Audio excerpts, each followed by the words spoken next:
for the law enforcement as the mayor to make sure what the people want we do for them. Thank you.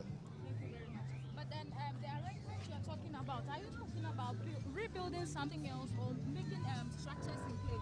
No, we cannot rebuild anything there. From what we are seeing there, it's not a place we can build something there. It's not a place even to sell. But as of now, they don't have a shop to sell. So we are considering them for them to sell on the pavements. But not to tell them to come on the road. We are going to have a line for them, which you know about a favorite red line. So we'll do the red line for them to sell. Thank you.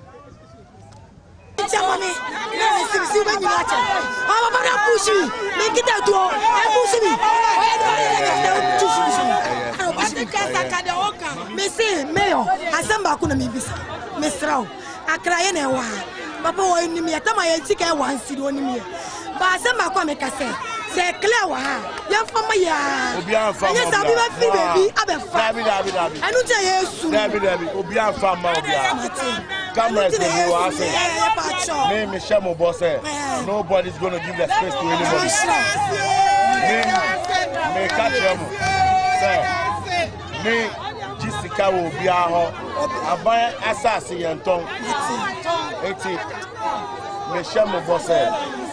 Senia Musuo. TV Sono. And Yamide. And Yamide. 80 me pamocho mo pake mo nyama ni nyina na ye nya hanom na obi anya bebi to ade na me hia mo nyina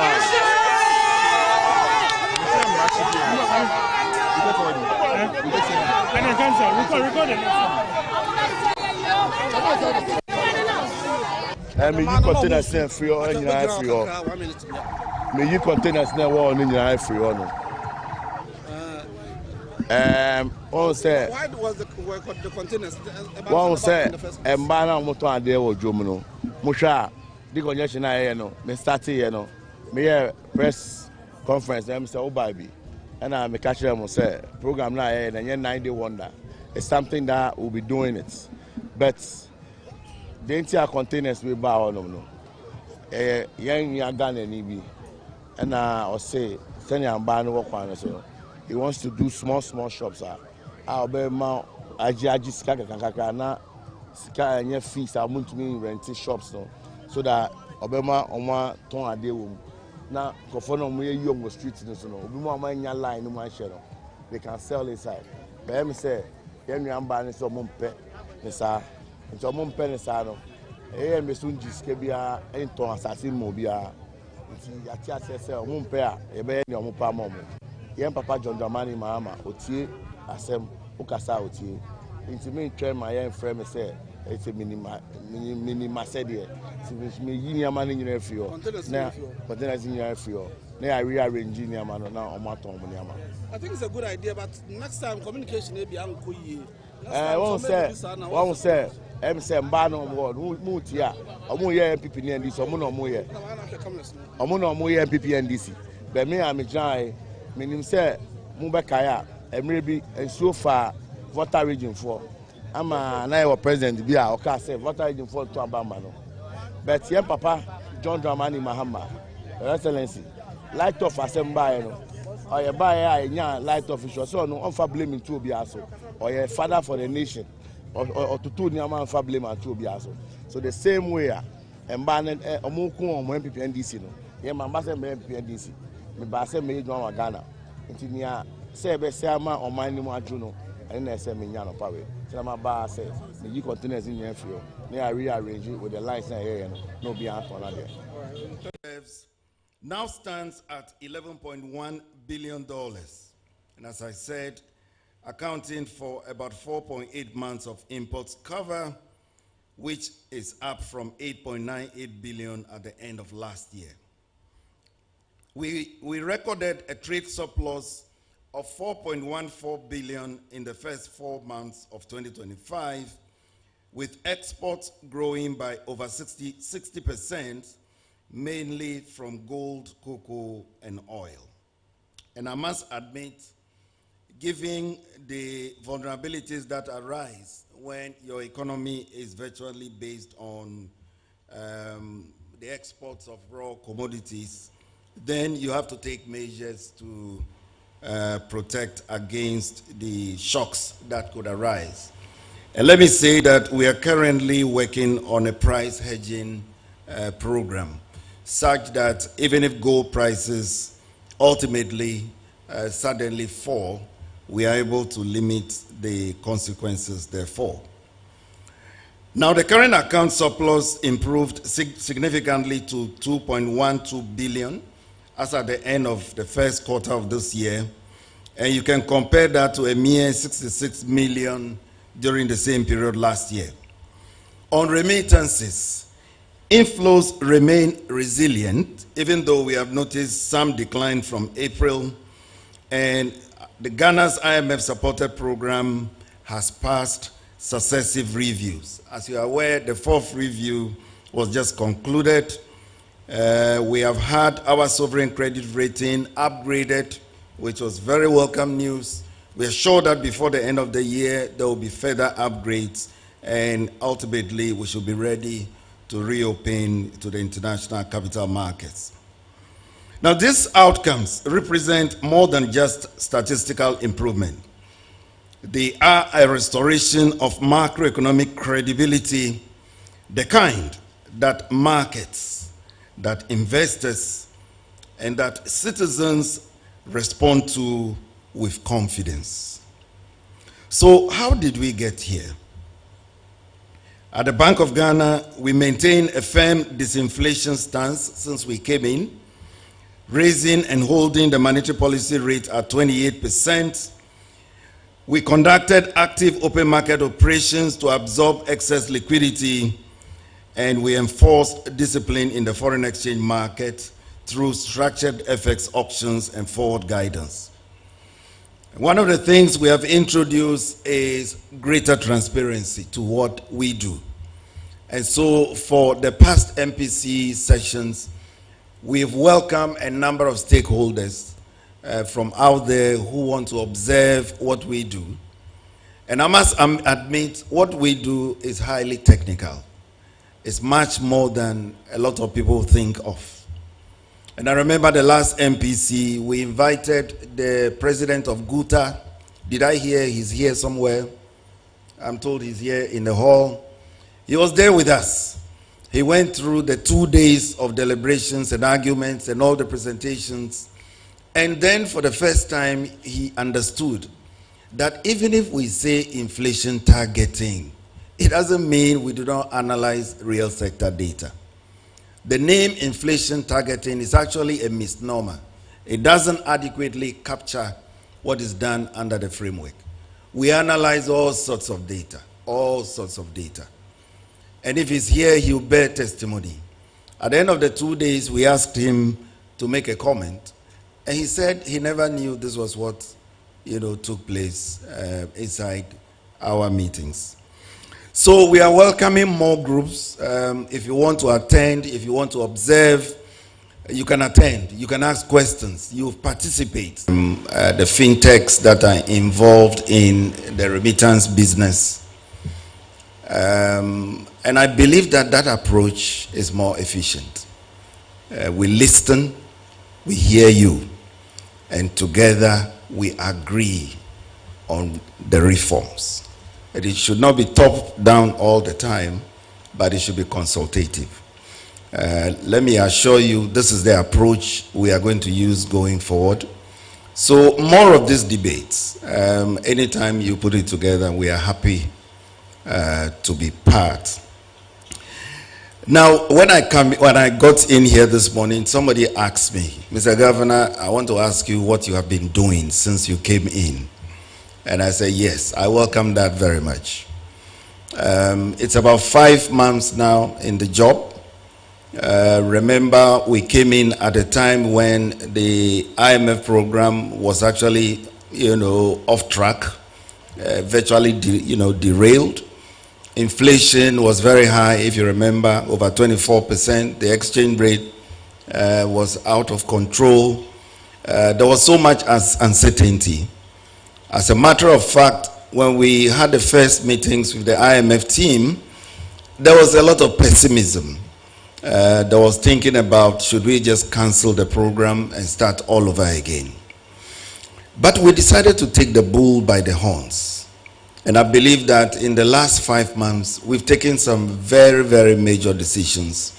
Decisions that underscore the progress that we are seeing now. And so therefore, there should be no doubt about sustainability. Party wa kokora bi omo enu anu sesi o anazo mfansa da brema masa to the point say akokora afi aduane hye no kro say me di mati ba kompa si mu ye nneema bi nam say ni agodoro no na menye party mi bi tinka me to ni mi hwemo so hwe Ghana a political party political history ya can say UGCC but if 47 ba 69 was their time. Nearly power that for Ghana. 2 years, 3 months was their time. Me, 69, maybe 30 years, and be a member of Parliament. Be a founding member of Progress Party. 2 years, 3 months was I am Deputy Foreign Minister. I jump on 2 years. They say, the team and number the Ashford prison with them 1 year, 3 months. Something that they are causing behind another detention. But I know I need the building here. From 72 January, I jump on 2 years side, the tradition. Yeah, more power BOR that till 2001. Me, I'm a creating department by power. 2 terms. Ghana. Didn't see. Anyway, I then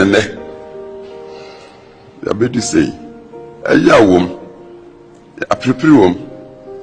Na bibi se bekona nyame ada o mameto na ya beg no me kura menti ase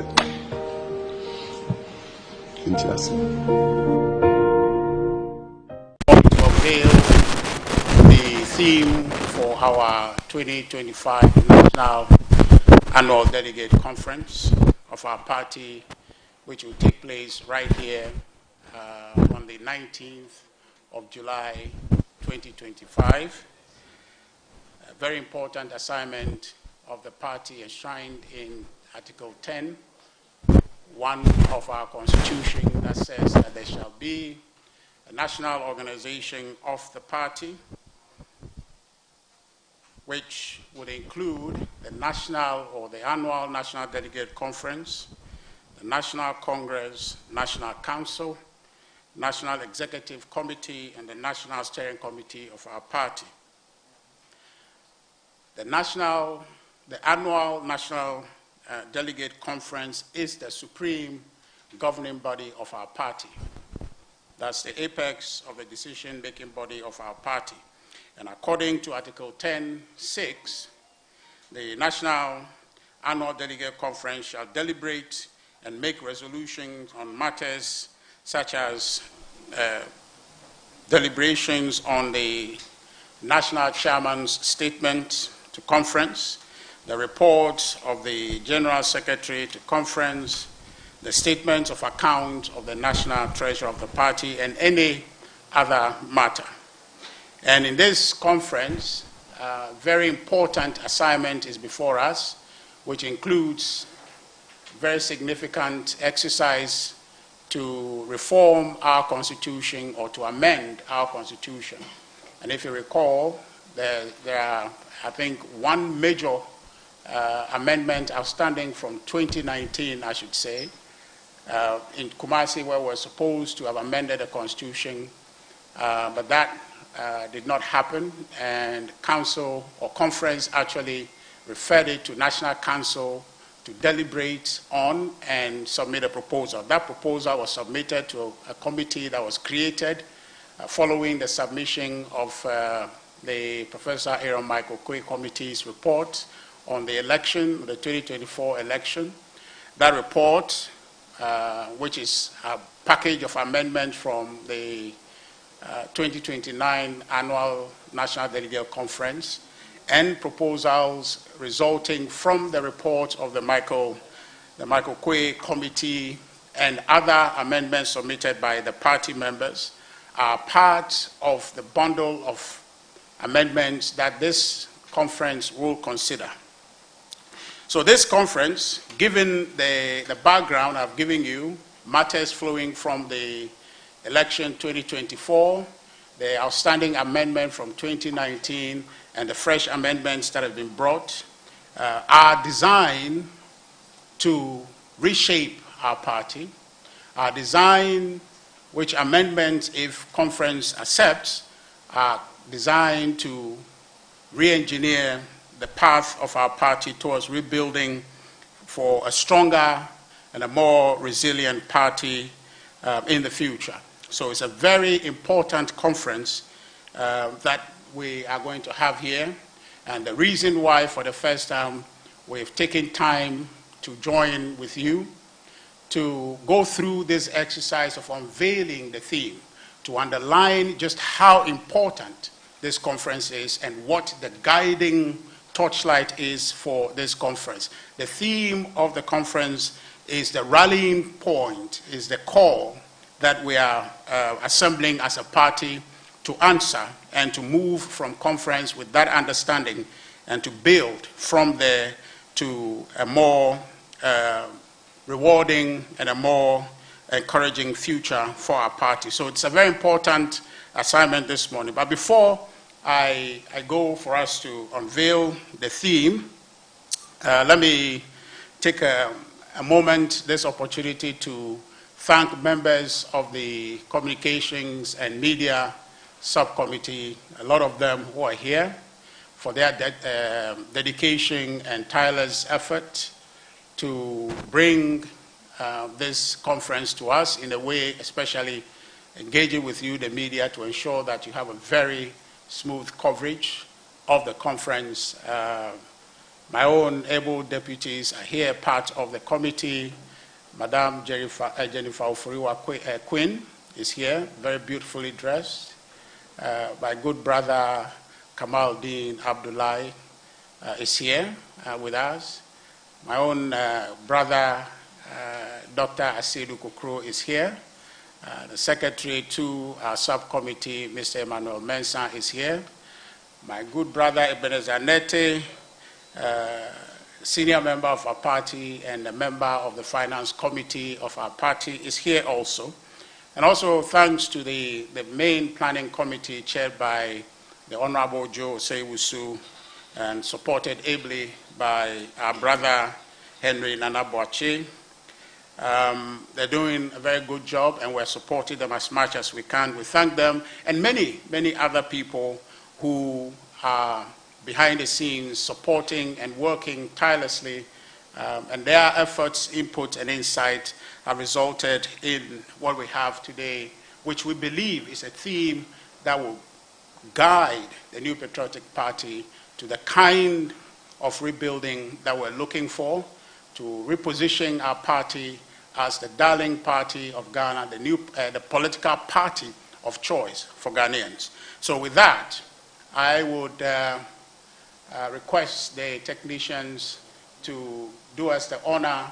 On count of 3, we will unveil the theme for the 2025 National Annual Delegate Conference of the New Patriotic Party. On 1, 2, and 3.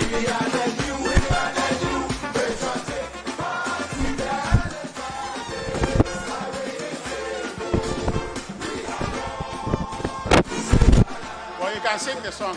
Yeah, you don't sing.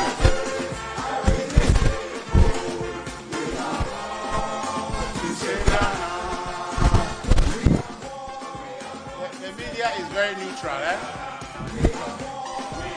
To save Ghana, the elephant is away the stable. We are born to save Ghana. The elephant is away the stable. We shall win to save Ghana.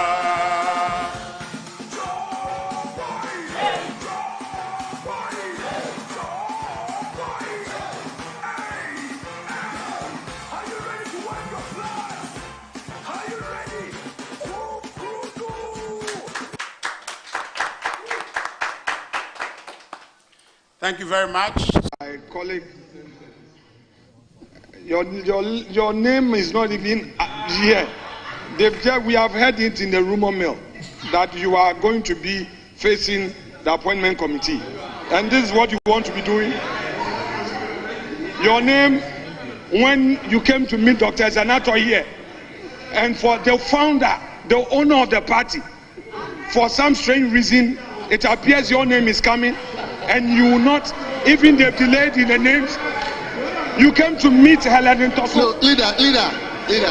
Mr. Speaker. Leader. You came to meet Helen Tosso. Leader. And then you want to be writing on a point of order when your leader is on the leader. Mr. Speaker, the angle you are going. Yes, Mr. Speaker, she has to sit down.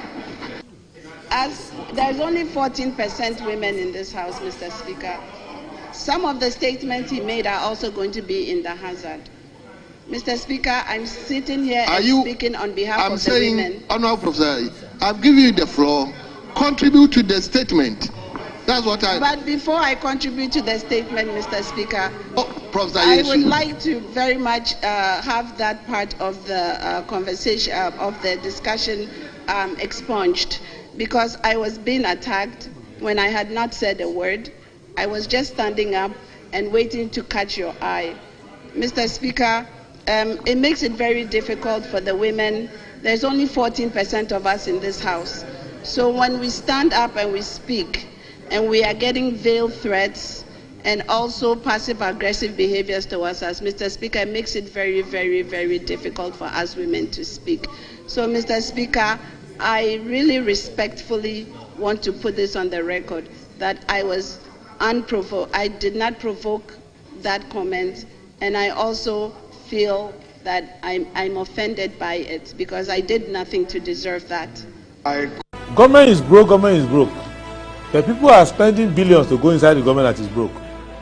Have you ever seen a minister who resigned because government is broke before? Government has no money. Have you ever seen a governor who said, ladies and gentlemen, when I was elected, I thought the government had money. Now I discover government has no money, I resign. Have you ever seen it? Government has no money, but they are bringing money out at election time. Where is that money coming from? So they are lying. What is happening is that there are two types of wicked people in government. Type 1, they eat current money. Any money they find in government, they will eat it. They are wicked about that one. There is type 2. Type 2, they eat current money and future money. They will say, my term will end next year. When I leave, how will I eat money? Let me borrow money now and borrow money of the future and eat it now.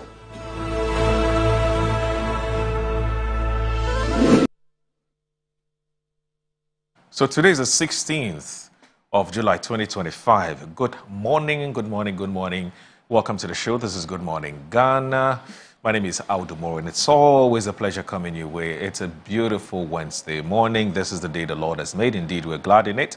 I want to say a big thanks to the Almighty God for giving us that rare privilege of returning here to join the nation's conversation, what's happening in our dear country, Ghana. And I'll go straight ahead and look at the front page headlines of the newspapers that we have received this morning. I'll start with the Daily Graphic. The Daily Graphic this morning reports that register all mining machinery by August 1. Interior Ministry issues ultimatum. President Mahama scraps fuel allowance for appointees. COA 72 undergoes clinical trials as anti-HIV drug. CD gains sustainable governor. The Ghanaian Times, safety of meat not guaranteed unless sourced from certified facilities. Expert. President orders arrest of rogue task force. Businessman petitions Yoko over alleged $100,000 fraud by 3. Government secures $117 million for basic education reforms. Dr. Apark. Daily Guide. VIP inaugurate entrance health sciences varsity. Ghana Link refutes Kia broken scanners claim. Here I'm talking KIA. Businessman petitions Yoko over $100,000 mining deal. Mahama scraps fuel allowance for appointees. Nana denies MPP confab delay plot. The Insight. John Kuma Legal storm rages over late minister's multi-million cedis hidden cash. Education Minister worried over reported 3,500 cases of banking fraud recorded in 2024 and calls on GIPC board to clamp it down. GIPC board to clamp it down. There's also concerned timber contractors bemoan collapse of timber industry, urge government to reset Forestry Commission. BCM Ghana rejects claims of avoiding talks over TAQA workers' benefits. Government to partner private sector for world-class health care, VEEP assures. Dr. James Ollins Lindsay to deliver keynote address at Africa Rising Symposium at LSE.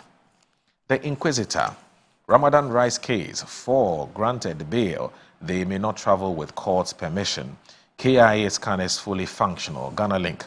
TCDA board inaugurated. NPA judiciary team up to fight petroleum sector crimes. Baba Sam sues crusading guide. The Daily Statesman. Timber contractors gave Mahama 1-month ultimatum to address challenges. Fuel allowance ban populist stunt. Ekufado didn't request postponement of MPP conference. CDM demands answers over Ghana's LGBTQ plus vote abstention. BOG governor urges structural reforms to sustain recent FX gains. The Publisher and the Ghanaian Publisher. Ekufado denies NPP Congress interference. Yoko probes Mencom Ademos chiefs over miners petition. Bahamas D-levy takes off today. Ghana Link slams false reports on KIA scanners. The Accra Times. Speaker praises Ghana democracy at Francophone Forum. The benefit of strong economic performance, more foreign grants for Ghana, Amenfi West MP reveals. Zanato engages Queen Mothers on cultural preservation, strengthening parliamentary democracy, clerk to press call. The benefit of strong economic performance, more foreign grants for Ghana, as Amenfi West MP reveals. NPA judiciary to prosecute offenders. Surge in non-communicable diseases. Health Minister raises alarm. Daily Post. Bahama pledges 70% world market cocoa price to farmers. Galamsey now a national emergency. Mahama. Education Ministry orders abolition of teacher licensure exams.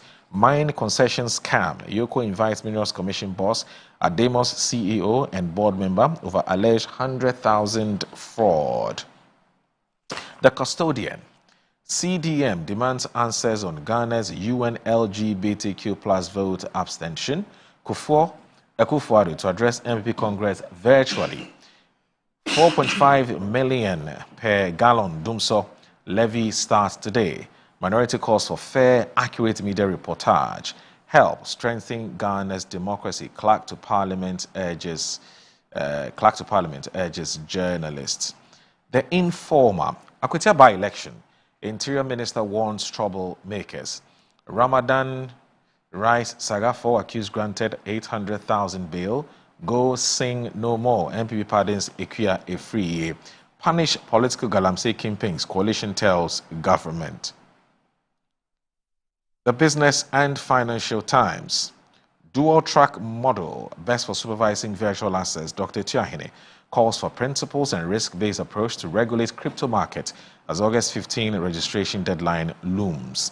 Reinvest FX earnings locally to sustain gains. Governor to businesses. ADBMD Lord's Feed Ghana initiative. Capital Bank collapse. Atuesian not guilty. John Appiah. Government review IPP's agreement. All right, so these are the newspapers that we've received this morning, and we've just told you what their front page stories are. Please stay with us. This is Good Morning Ghana. Don't go anywhere, please.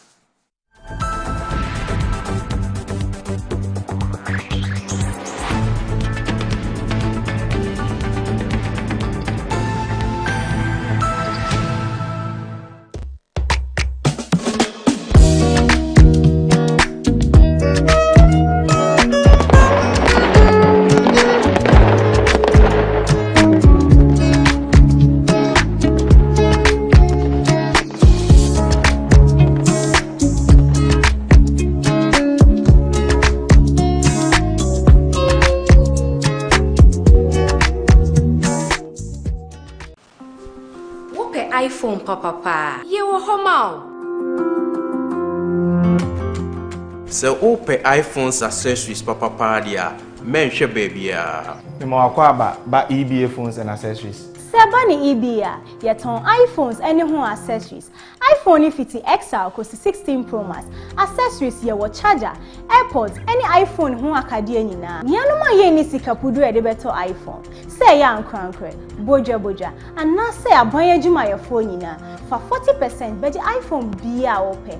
Na ni aka no, wo de bosome miensa. Etua ne nkakra. E kwan ya obefa so de achi enyi. Dial *713*5571#. Oba, shenu so say wo de wo Ghana card. Eni nia ye kire say wo ye adwuma. Hwehwe ye kire kwan e wo circle mo. Eni tip tolling ye ni modern photos enchen ho a. Afein so, say wo ba American Mall, ye ni odo rice eni edi nhwani. Kuma senso ye wo edum Central Prisons runabout ejekum abunsan ni. Freyen e wo numbers na ebu screen ni so no. EBA phones, no hassle cra. Brush your teeth. Brush 2 times a day. Brush with Kel-Kit. Hello, my friends. My name is Kel-Kit toothpaste. Wow. I was made to be gentle on your gum, but protected. I will protect your teeth from cavity, make your teeth whiter, stronger, keep your mouth fresh all day. And best of all, I'm strawberry flavored. So put on a smile and try me. That's amazing. Just try me. That's my job. If you say so, jump on my brush. Makes your teeth stronger, chicky whiter, chicky stronger. Yay! You did it! I'm glad you like your new toothpaste. Don't forget to brush both day and night. Kel-Kit. Happy smile.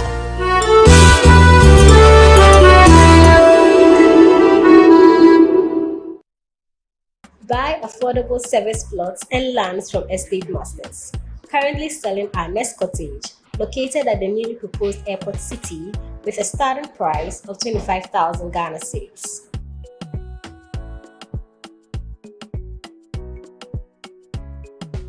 We also have Palm Hills, located at Panfukuro in the Gomwa East District, also with a starting price of 15,000 Ghana cedis.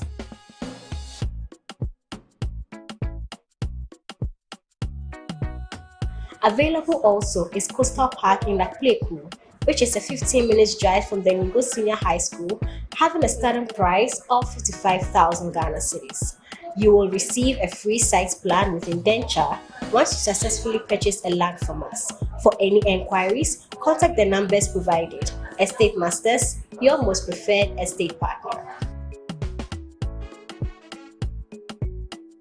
I'm here at Mycom JA Limited to show you the Promethean Active Panel, the ultimate tool for corporate institutions, hospitals, schools, and your home. With its crystal clear 4K display and an unbreakable screen with an ultra responsive touch technology. This isn't just a screen, it's a game changer. For corporate institutions and in schools, this active panel can be used for Zoom meetings and PowerPoint presentation. And oh, your homes are not left behind. You can use it to watch all your favorite programs by just connecting to a Fire Stick, and you can get access to channels like Netflix and Amazon, and voila, you are in there. At Mycom JA Limited, we provide you with the best quality products from the United States of America with 1-year warranty. You can get an... Yes, next. Hey, Nadia Benson, Asamo. Me didn't tum. Mr. Friendly Calico, just call me cockroach. Now, Mr. Friendly once now. Hey, that's a new. Improve car. Yeah. Captain Mosquito, double the accent.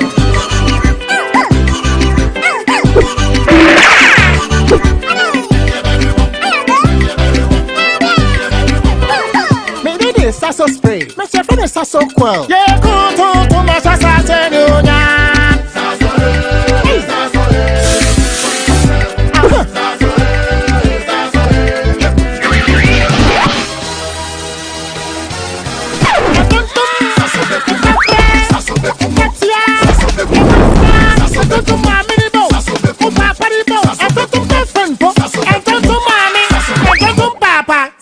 Come on, Tom Preco.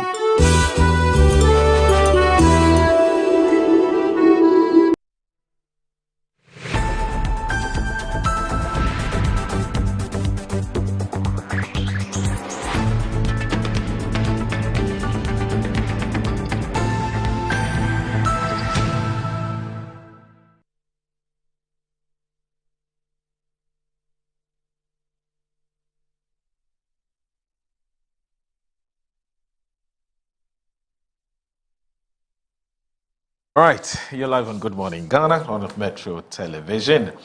Now, let me also say this show is live on 94.1 FM. For those of you who want to monitor the show on radio, please tune to 94.1 FM, and you would enjoy the show on our crystal clear radio station. For now, again, it doesn't have a name. It's just a dial, 94.1. Just tune in, okay? So tell a friend to tell a friend to tell a friend. So joining me here, it's this morning for, as always, was promises to be a great and riveting and a thought-provoking, intellectually stimulating conversation this morning. Two gentlemen who are here with us. Mr. Kwesi Pratt Jr. is the managing editor of the Insight newspaper. He's here with us. Good morning, sir. Yes, sir. Thank you very much for joining us on the show. Also joining us is Collins Adumaku-Mensah, who is the MP for Ifija, Kwabre North. He's also with us here this morning. Good morning, boss. Good to see you. Good to see you. And I hope you're doing very well. By grace, I'm How's fine. the constituency? How's the family? It's fine. Family is fine. Any issues you want to bring to the fore about your constituency, or for now? Constituency is okay. I returned from the constituency just on Monday. Okay. There seemed to be some calm. Nothing significant, happening. We just waiting for government to release a common fund. Oh, it still hasn't been released. It's not hit the accounts yet. But what's the finance minister saying? I mean, he's your friend. Well, the finance minister was in Parliament about a month ago. Okay. To announce that everything is fine and that funds has been released. Unfortunately, it's still not hit the accounts. And when it happens like that, the activities on the ground at the district level is quite slow. Okay. Especially for a district like mine, which is a new district, where internally generated funds is nothing to write home about. They depend very hugely on the common fund allocations. So for now, we are waiting to see that it hits the account, and then I'm sure the district can then begin to be more active. Yeah. I see. How's your minority leader doing? In Parliament? Your minority leader, your leader. He's doing fantastic. He's doing very, very well. He's healthy. Spoke to him just yesterday. Okay. He looks physically well, very sound in his mind. We are in very difficult times, and you need an extraordinary leader to lead in this difficult time. So far, I think, in my view, he's not perfect. He may have made some mistake here and there, but I think on a scale of 1 to 10, I score him a 7. And I think he's done well to steer the very shaky ship. I don't know whether you made the same observation as your leader, but he seems to be showing a lot of interest in who President Mahama appoints or disappoints, and who should have been where, who should have been appointed to do what. And sometimes he has foreknowledge of who will be disappointed and who will not be disappointed. Every Ghanaian should be interested in who leads our ministries. They are going there as government appointees to work for Ghanaian people. So every Ghanaian should be interested. Who becomes a minister of finance, who becomes a minister of energy, all the other portfolios and the other. So were you there when he was talking about why Zenator has not been given an appointment to Professor Ayesu Dankwa? In fact, he's made this point about Zenator. She's a newcomer and so on.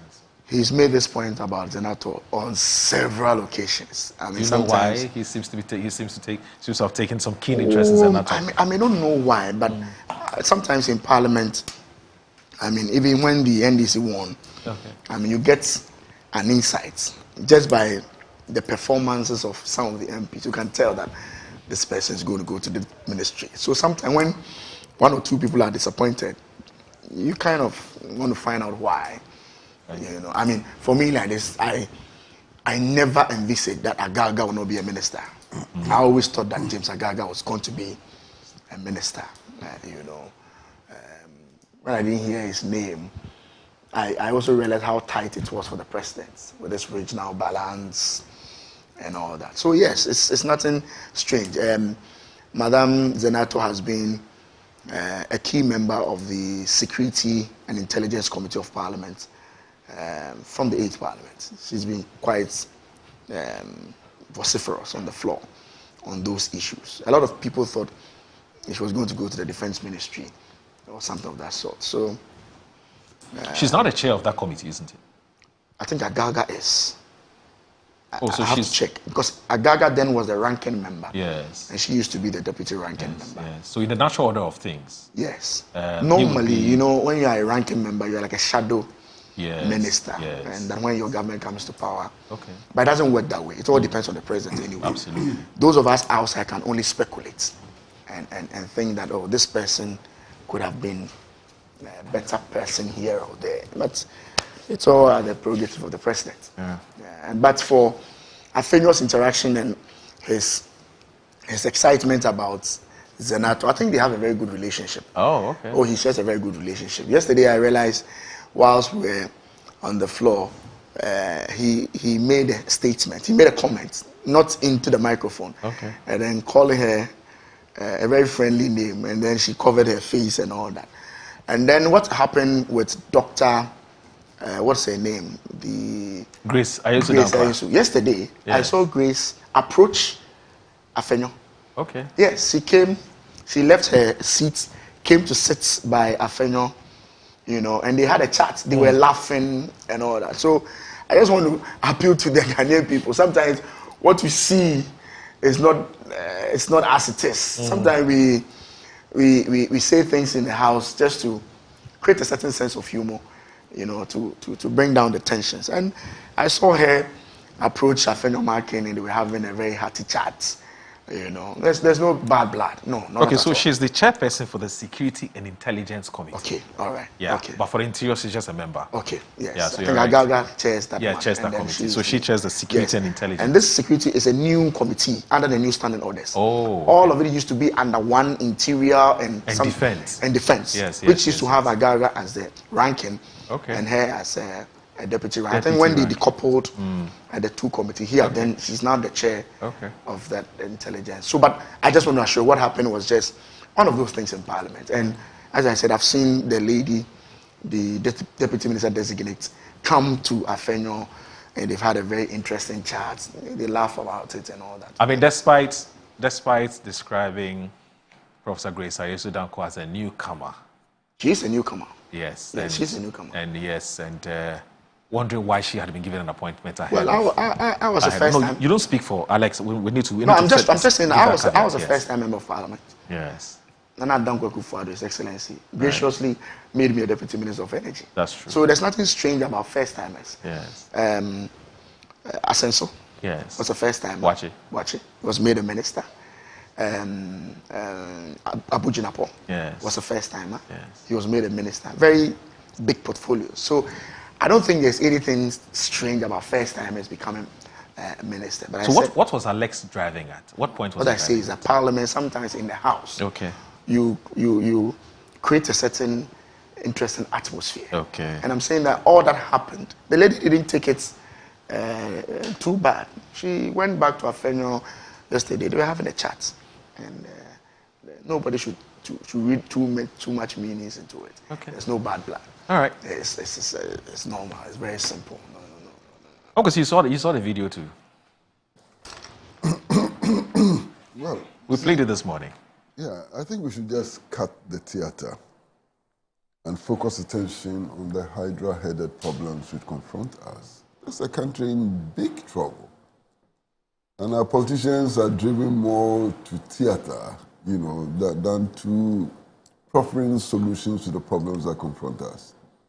We still have not been able to overcome the power sector debt. You understand? Yes. And their complaints that some of the conditions of the IMF have not been met and so on. Right. And yet, our politicians dwell on theater, you know, theater. I mean, I think the theatrics are becoming... You see the picture? Yes, yes. With Afenyo. After the interaction. Yeah. How does this resolve the power crisis? Let's forget the theater and continue. Uncle Chrissy. Anyway, so let's now deal with the bread and butter issues. You know, the bread and butter issues are extremely important. So, fuel allowances allocations for political appointees scrapped. Let me look at this. It's in today's Ghanaian Times, and it talks about, it's by a Times reporter.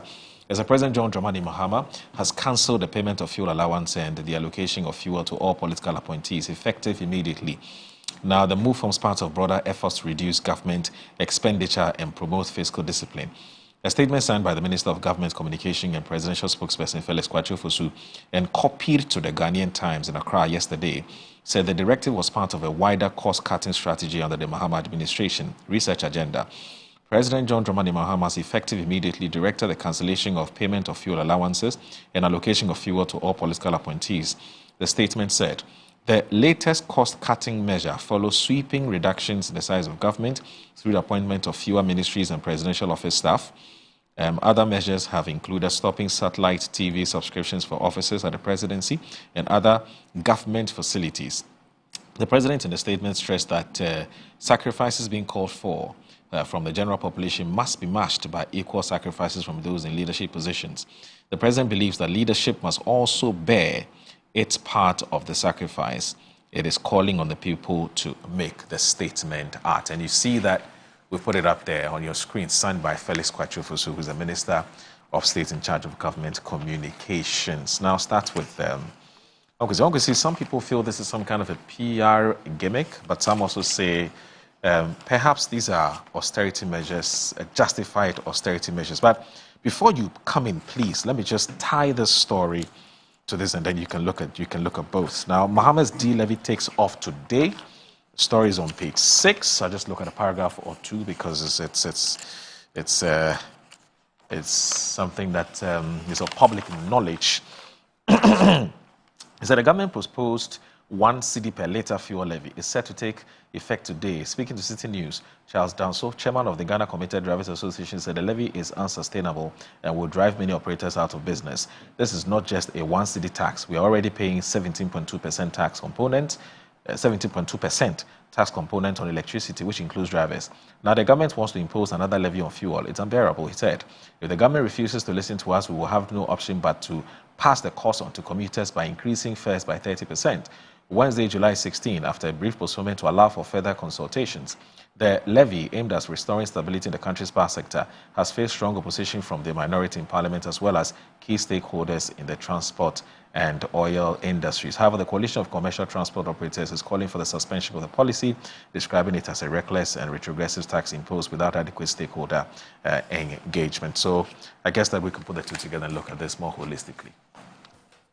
Well, I mean, if what the president has announced is a PR gimmick, then indeed it's a very good PR gimmick. Really? It's an excellent PR gimmick. How so? Yeah, I would explain. Listen, I mean, all of us have been worried about our leaders, urging us to tighten our belts, when indeed their trousers have no belt holes at all. Right. And this is a phenomenon which has been decried over many years. So even if it's a PR gimmick, and now we see that our leaders have belt holes and have also belts, in those belt holes, which can be tightened, it's quite refreshing, you understand? The whole country is faced with this huge power sector debt, which threatens actually to deny access to power.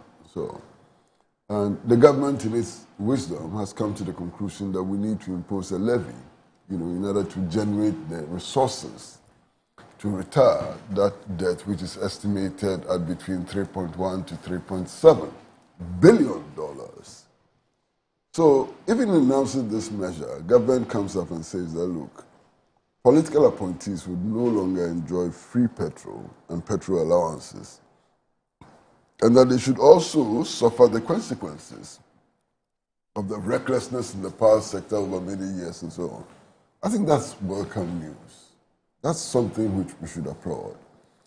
You see, it may not even matter how much money will be saved, but the gesture is symbolic, and symbolism is important in public administration.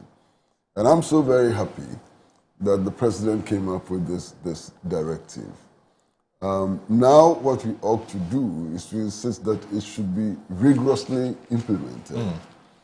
And that we can also look at other areas, where some savings can be made. And it doesn't matter what the quantum of savings is. Every peso is important in this critical moment. One of the things that makes me very, very happy about this measure, and I'm sure all of you are familiar with that. Right. It's just the fact that you go to a public function and these big men come and their engines are left on sometimes for hours. True. Okay? Because they don't want to come back from the assignment and sit in the car which feels hot. Yes. And so on. Now they're going to pay for their own petrol.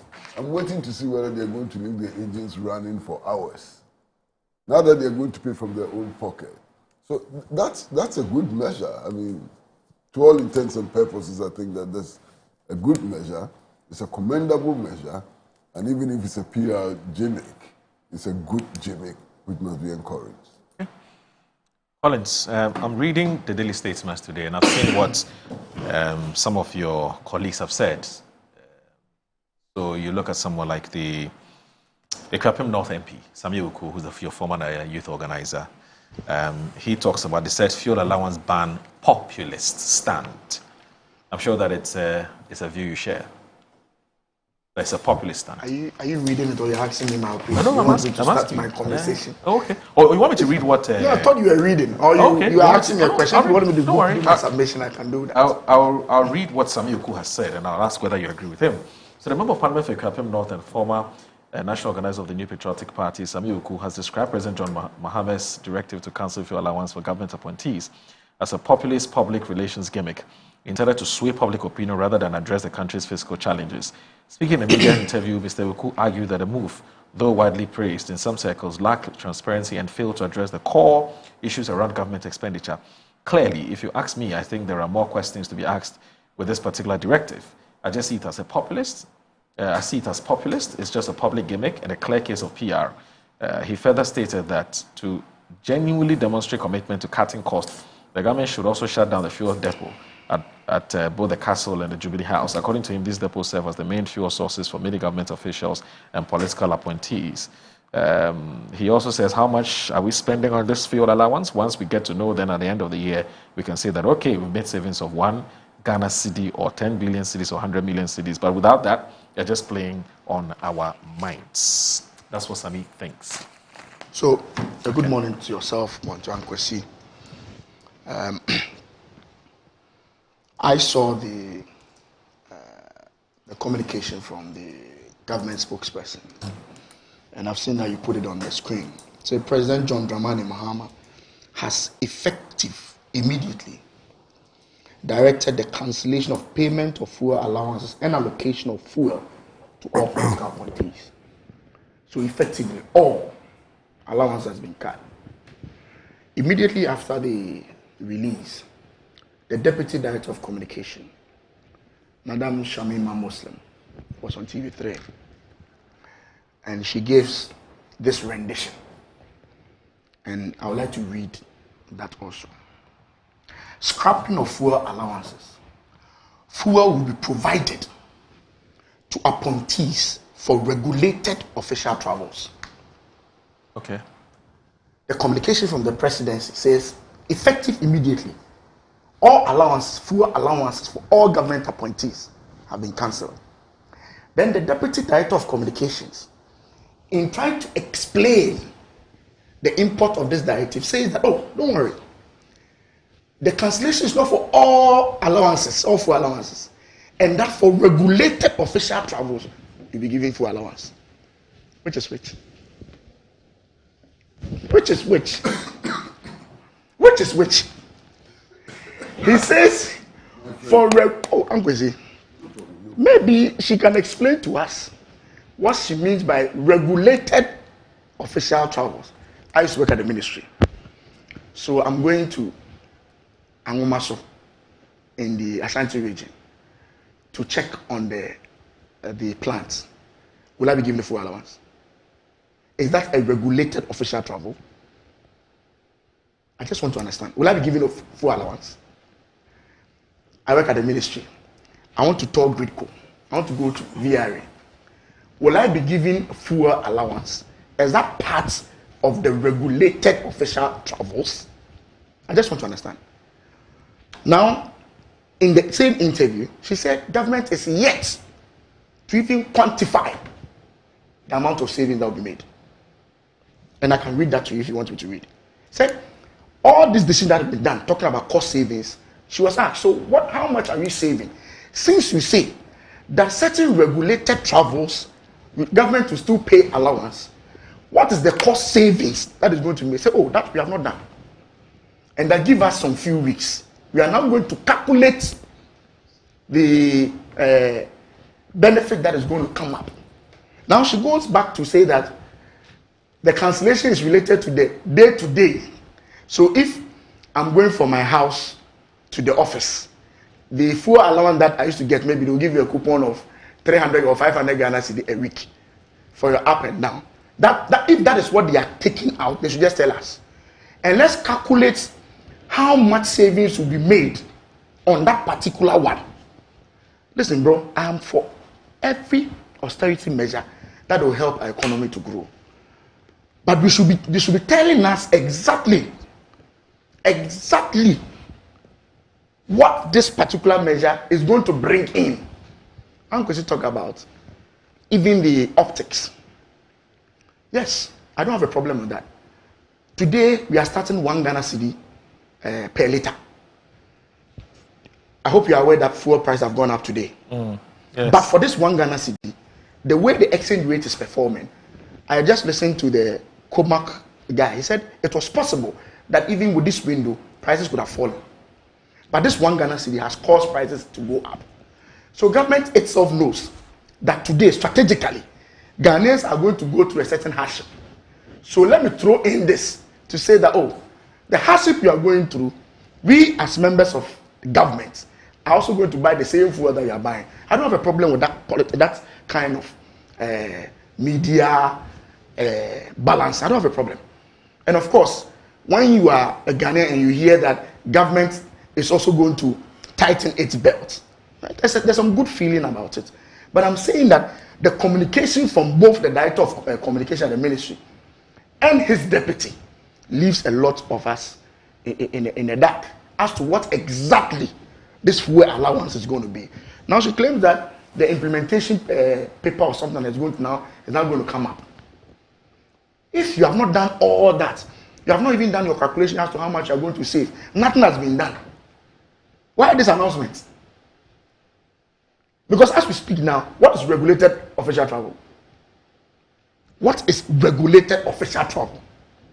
What is regulated official travel? A minister going for a visit, is that regulated? Is that official travel? Would the minister be giving full allowance? Or you are just, the allowance you are talking about is just what you give a minister in a week. Oh, 500. As we used to get, they'll give you 500. Because I know, during Nanado's time, there are certain ministries were not even getting full allowance. Okay. Yes. Certain ministers did not take any full allowance. And austerity measures too are not new. You recall Nanado himself cut his salary by 30% and all his government appointees. So in difficult times, government take these decisions. It's nothing new. I don't have any problem. But I'm saying that the communication from the two top communication people within this government must be clear and accurate so that we all know exactly the savings we are making from this directive. And as you put it, regulated travel, what constitutes that? For that, you are going to give full allowance. Which ones are you not going to give full allowance? When the statement from the Director of Communication said, effective immediately, all full allowance have been cancelled. Now you are being told that when this is regulated, you get. So they should just come and explain to us what actually they mean by this particular directive. But on the face of it, if government wants to position itself as being a government that is also prepared to suffer or tighten its belt, I don't have any problem with that. I don't have a problem at all.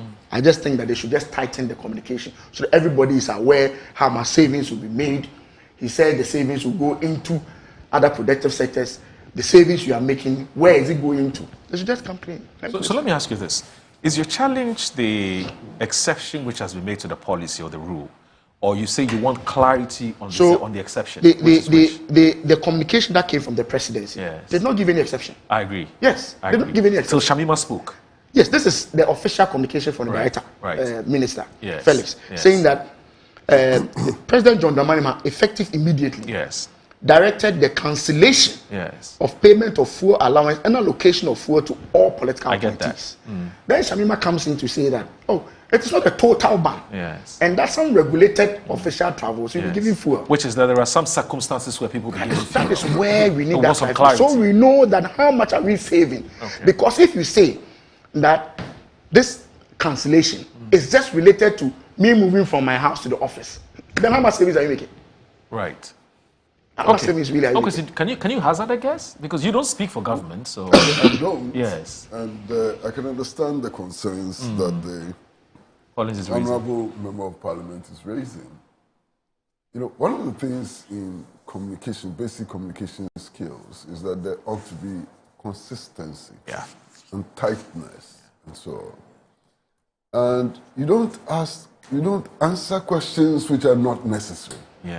You understand? So I'm sitting here and I'm wondering why the Deputy Communications Chief went to that extent. What was it meant to achieve? You understand? Because the effect of that is to create substantial doubt about the policy which Collins is exploiting to the high heavens. You understand? But let's be more substantive. Let's be more realistic. Look, optics of cancelling fuel allowance for political appointees is very, very good. Sends a very good signal. Very good political signal, and nobody can deny that. Okay. Now, what we are confronted with is a question of definitions. What is a fuel allowance? The fuel allowance, and if I'm wrong, correct me, is an allowance which is given to political appointees or office holders, government office holders, regardless of distances they travel and location and so on. If you're entitled to coupons, 50,000 a month, every month you'll be given coupons worth 50,000. Doesn't matter whether you travel to Bolgatanga or you travel to Nararegu or you travel to Yosu or so on. You are given that. That's the allowance. My understanding is that is the allowance which is being cut. Yes. You understand? On the other hand, if a government official is traveling from Accra to Bolgatanga maybe 3 times in a month, do you reasonably expect that he or she will pay for that fuel from his pocket? You have no pay at the end of the month. You understand what I mean? And indeed, for all of us who have worked in the civil service and the public service and so on, when I travel, when I used to work in the public service and I travel, my vehicle is fueled by the National Youth Council, which I used to work for, the Ministry of Youth and Sport Services. That is separate from the fuel allowance. So these distinctions ought to be made. I mean, if you couple all of them, you know, and so on, then you can begin to ask some very absurd questions, you know. But you see, the other point for me, which is most important, is that it is not the amount which is significant. Whether this will lead to a saving of 20 billion or 5 cedis, it's not the issue. The issue is a demonstration that, look, we acknowledge that petrol prices are going to go up and that all of us as citizens and leaders ought to bear, you know, the consequence of this increase. Then I will move from there to another area which I think is most important. And I've said that this morning. You have a power sector debt in the billions of dollars. How do we pay for it? So if you criticize the imposition of the levy, come with a suggestion as to how to retire that debt. Because criticizing the imposition of the levy is easy. You know, it doesn't take any ingenuity. It doesn't take any sense. It doesn't take any special, you know, attribute to criticize the imposition of the levy. All you have to do is that, well, it's going to impose hardship on the people. But the problem is that you have a power sector debt that you need to retire. So if you don't want us to impose that levy, how do we retire that power sector debt? That's the crucial matter. I hope you understand what I'm saying. I get it. I totally get it. That's the power sector debt. It's staring us in the face. We may get to a point where we will not be able to generate electricity, where our industries will suffer, where mining will suffer, where agriculture will suffer, where health services will suffer. How do you retire this power sector debt, which has become a huge problem on our necks? That's the critical question. And Uncle talked about retiring the power sector debt and this particular levy. But Moro, you and I were here. Right. And I think Uncle C was here the other time. We all know that this one Ghana cedi is not going to be used to pay power sector debt. How do you know that? Yes, I know. Because the fiscal impact analysis that Dr. Atoforsen brought to us says that this one Ghana cedi will rake in 5.7 billion Ghana cedis annually. The minister is telling us that fuel alone, not the debt, not the accumulated debt, he needs $1 billion, which translates into 12 billion. And so that 5.7 billion alone cannot even take care of your fuel.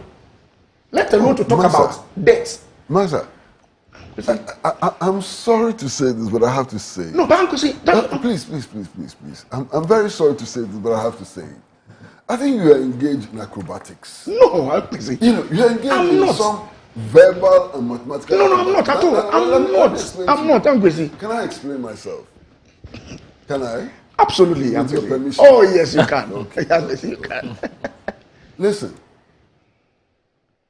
there is an amount that we have to pay for fuel to power our plants, and there's a debt.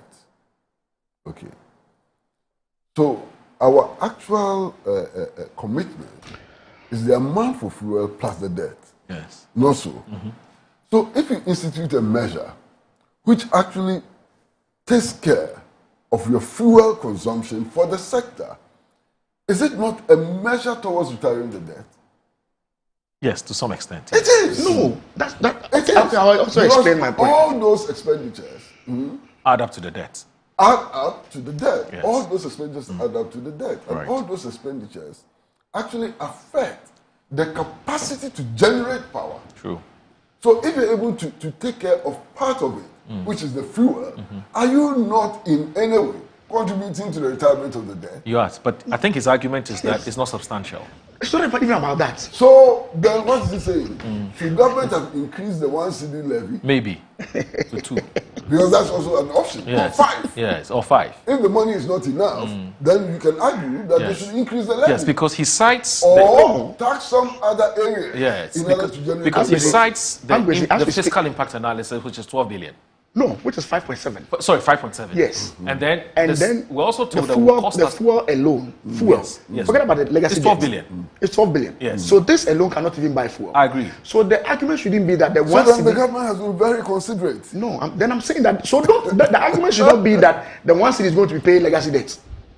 It's not going to retire any of the legacy debt. In fact, as we speak now, it is not enough. Uncle, I'm coming. What you're saying is that it is not enough. Uncle, I'm saying that even as we speak now, because of the take or pay, debt is compounded. Yes, that's true. Yes. So that 1 Ghana cedi you are charging now will not stop the debt compounding. But you're making a fantastic point. It's not. Honorable. That's the point I'm making. Honorable, you're making a fantastic point. Do you know the point you're making? The point you're making is that the 1 cedi levy which is imposed on petroleum products, it is not even enough. Yes, woefully inadequate. To solve the problem. Yes. So what is the solution? Increase the levy? That is or tax something else? No. That's the point you're making. No. So you're not saying that I'm saying should that not be imposed. No. You're saying that levy is insufficient. That's the point you're making. But Collins, let me ask you this. If you don't... Let me conclude my statement. Okay, you sure, understand where I'm coming from? Yeah. Okay. I'm saying that the argument shouldn't be that we have some debt and that this 1 Ghana cedi is coming to help us pay the debt. No. What really will help us pay the debt is when we go back to renegotiate the IPPs. Yes. Which I'm all for. Which the minister has come to Parliament to talk about a reform, and I'm completely with the minister. Collins. I am completely with the minister. Collins. We have to deal with that major problem of renegotiating our IPPs. The minister started some reforms at ECG completely with him. Now the cash water flow mechanism is bringing in more money than we used to have. Fantastic. Collins. That is Collins. Oh, I'm going to say, When you came to power and stayed in power for 8 years, some of them were done. You promised us that we were going to renegotiate the IPP. Some were completed. You promised us. Some were completed. We gave you power. We gave you authority for 8 years. I'm busy. To renegotiate the IPPs. Show us the result. I'm busy. That is still compounding. Hold on, please. Yeah, if you allow me to, I would have understood where I'm coming from. Hold on.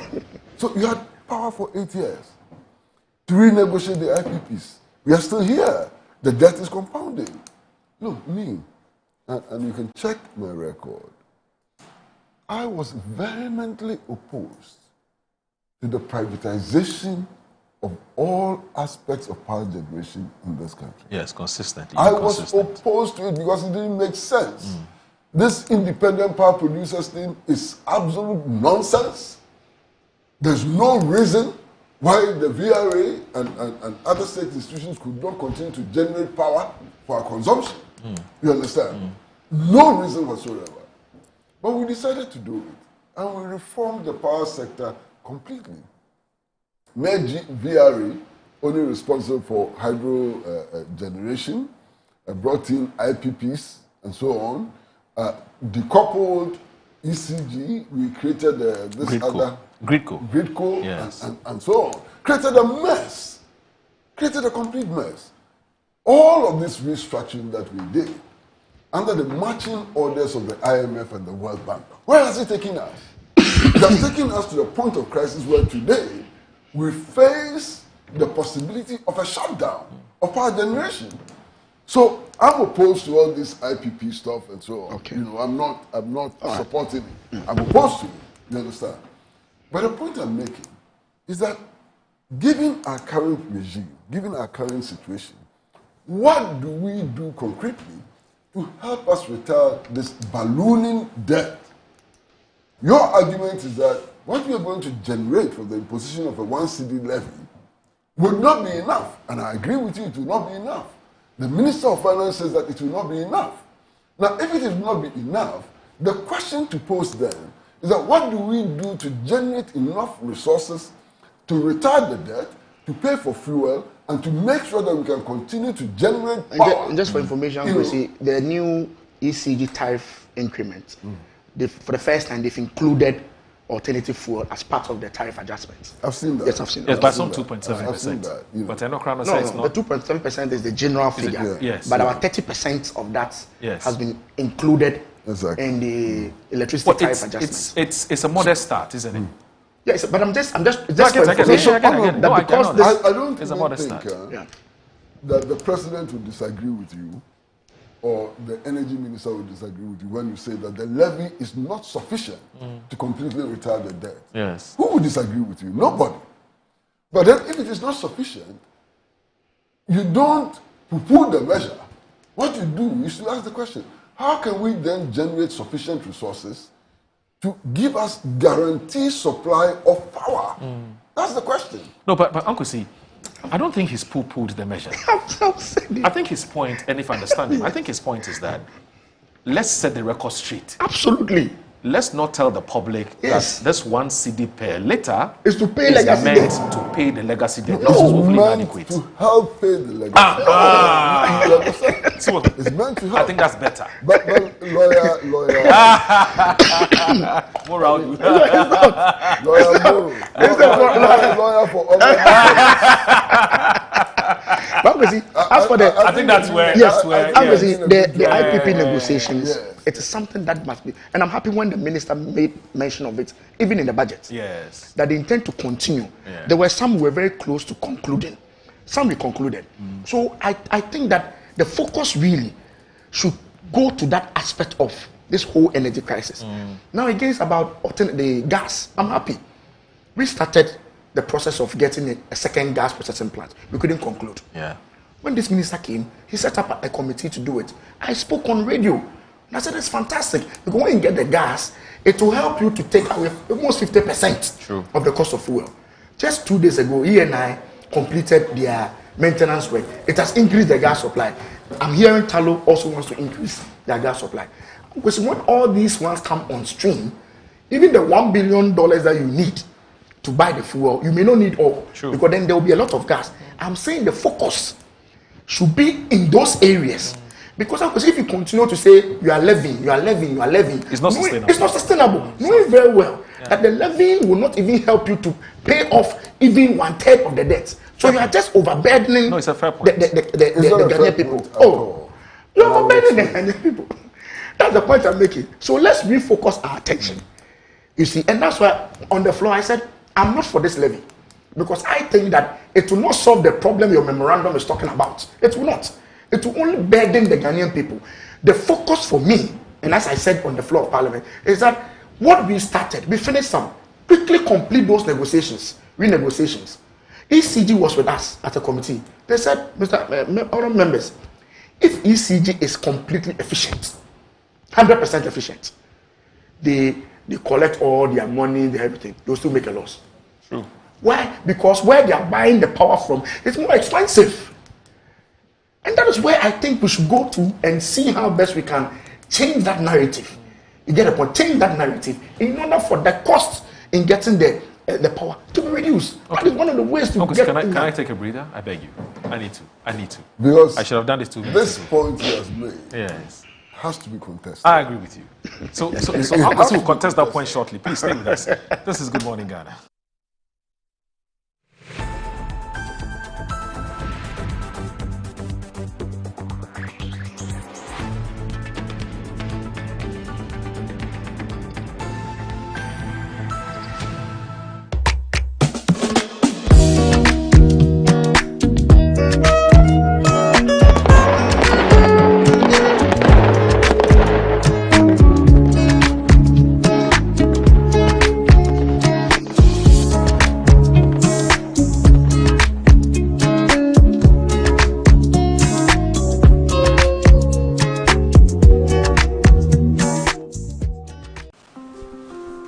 iPhone papa. Yewo homa.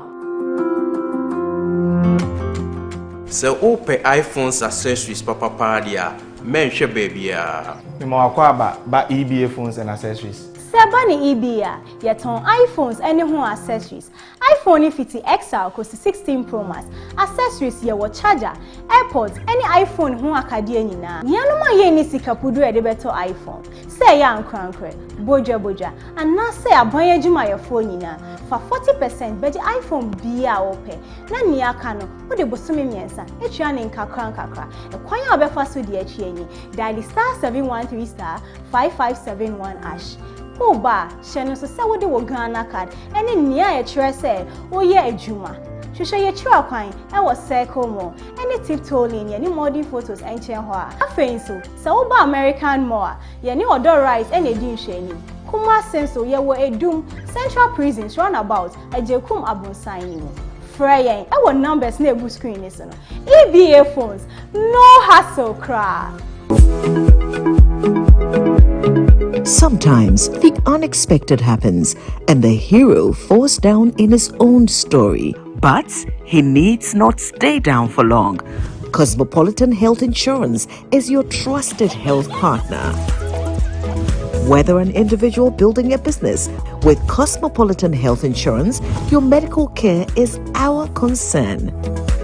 For the best health insurance solutions for corporate institutions, groups and associations, families and individuals, choose Cosmopolitan Health Insurance from our over 700 accredited health service providers nationwide. Call us on 0302 540 668 or 0501 678 547 for all your health insurance solutions. Cosmopolitan Health Insurance, your medical care is our concern. I'm a branch manager.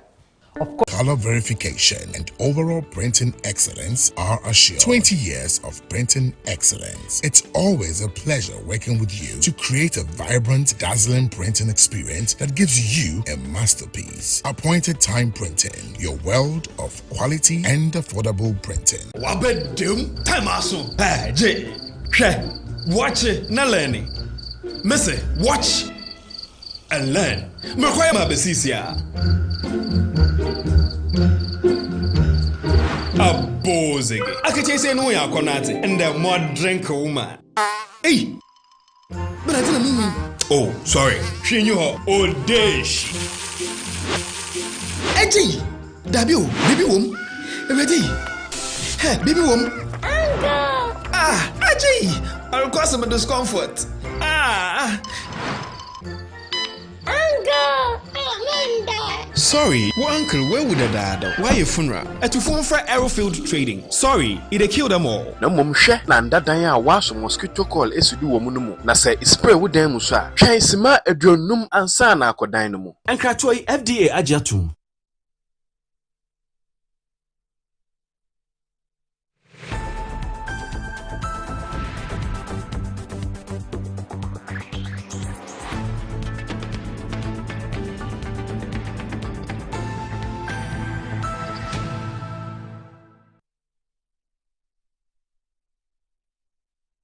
Live and Good Morning Ghana on Metro Television. I'm here with Mr. Kwesi Pratt Jr., who's the managing editor of the Insight newspaper, and also Collins Adomako Mensah, who is the Honourable Member of Parliament for the Ifija Kwabre North constituency in the Ashanti region. We're having a conversation about the government's decision to cut fuel allowance to appointees, and also juxtaposing that against the D-levy, which kickstarts today.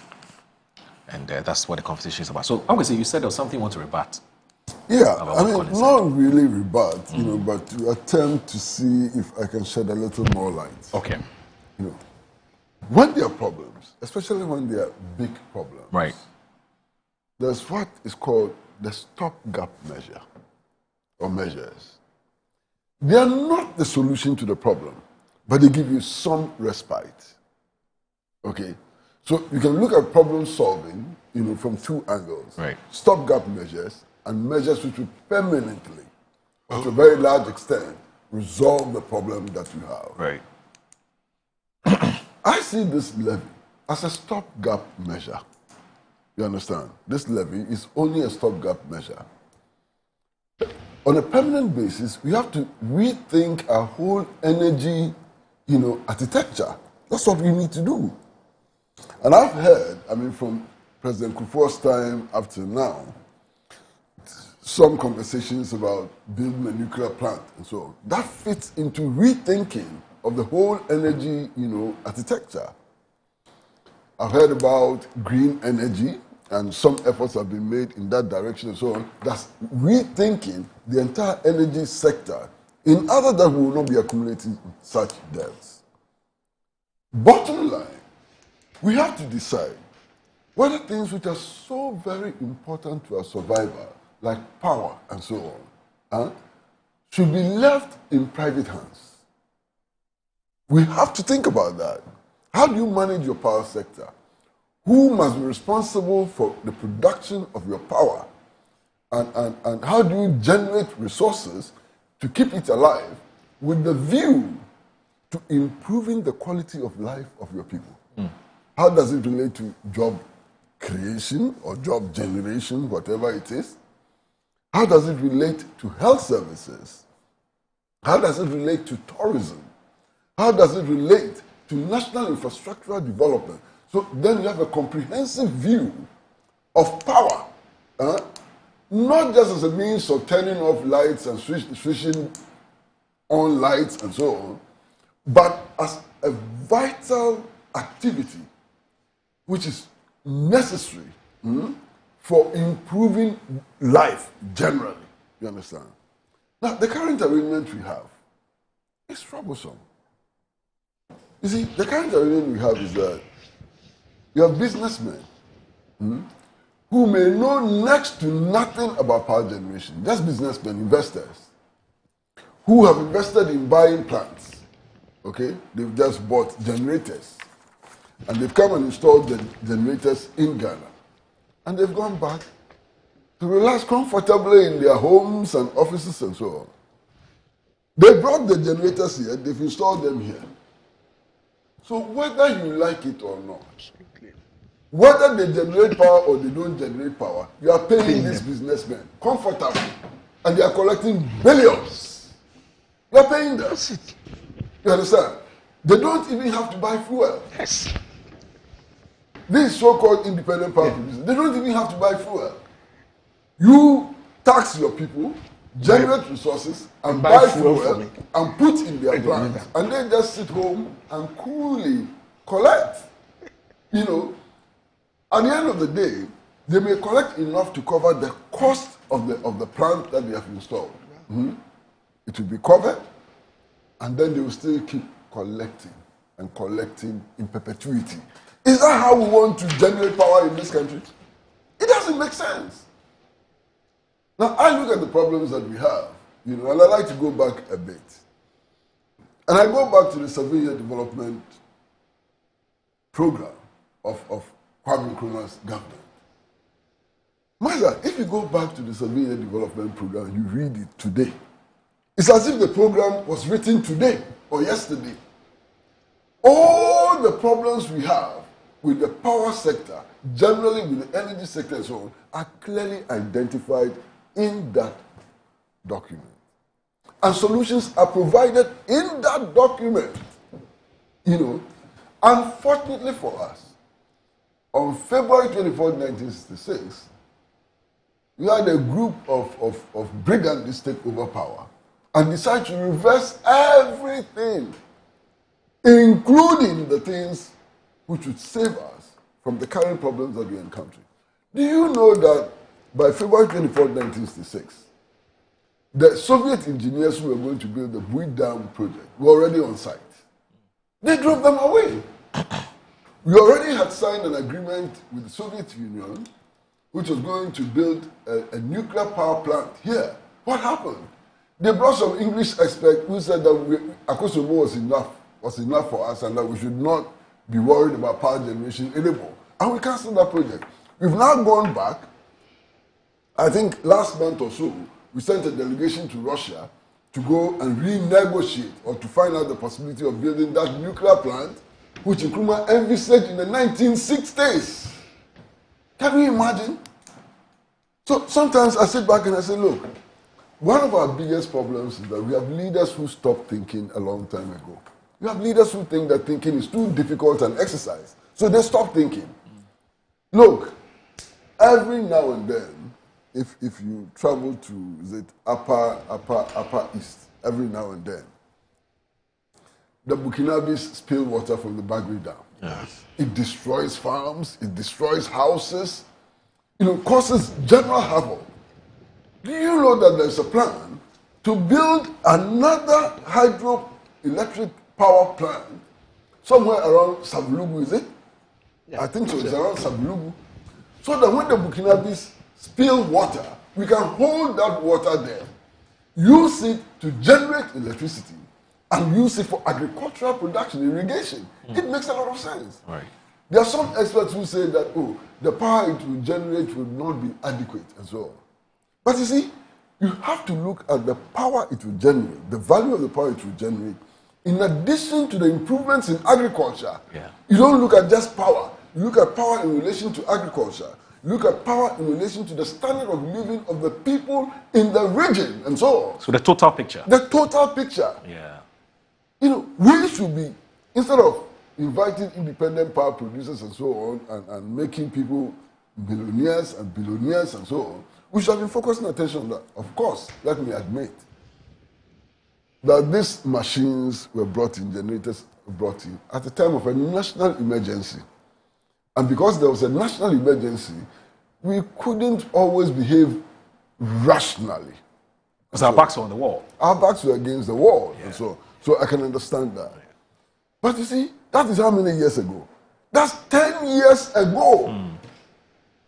So within that 10-year period, what have we done to revert to the long-term, reasonable, sensible solutions which are available to us. That's my problem. Yeah. And that is why, Honorable, sometimes I take issue with you.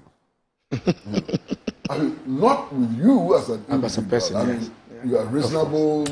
I think you are. I feel very happy anytime I come here and you are the one on the panel. I feel so very happy because then I'm sure that we are going to have a meaningful discussion. Thank you. You understand? Meaningful discussion on the basis of facts and analysis and not tantrums and so on. So it's not about you. But listen, we gave you power for 8 long years. We gave power to you. 8 long years. The 2016 election, you won by a very wide margin. People were expecting something to happen. What happened in the power sector? Not much. So we have this problem today because for 8 years we slept on the problem. Collins, do you know what do you recount some of the difficulties you had in renegotiating some of these power agreements that we had? Some of them, the contracts that were signed were so delicate that even renegotiating them, you have to be very careful. Otherwise, you're going to even incur a lot more debts. Yes. Some of them, the way it was couched, the process of renegotiation takes time. That's why we were able to do some, but not all. Some we got to a very critical point. And as I said, I was happy when the minister in March said that they intend to continue the renegotiation that we have started. Because we all know that fundamentally, the reason why we are where we are is because of some of the things we did in the past. That is a fact. Yeah. And I'm happy Nkwesi bear it out very vividly with regards to this IPP negotiations. Omaru, it's as simple, Audu, it's as simple as that. Right. I mean, bring generator. Just put the generator there. I'll put fuel inside for you. When I put fuel and I'm not using it, I'll pay you. And as we speak here today, we are still incurring costs. And that is why my point has always been, let's refocus our attention in completing all those ones, which is what will bring us a lot more respite, a lot more significant respite. That's always been my point.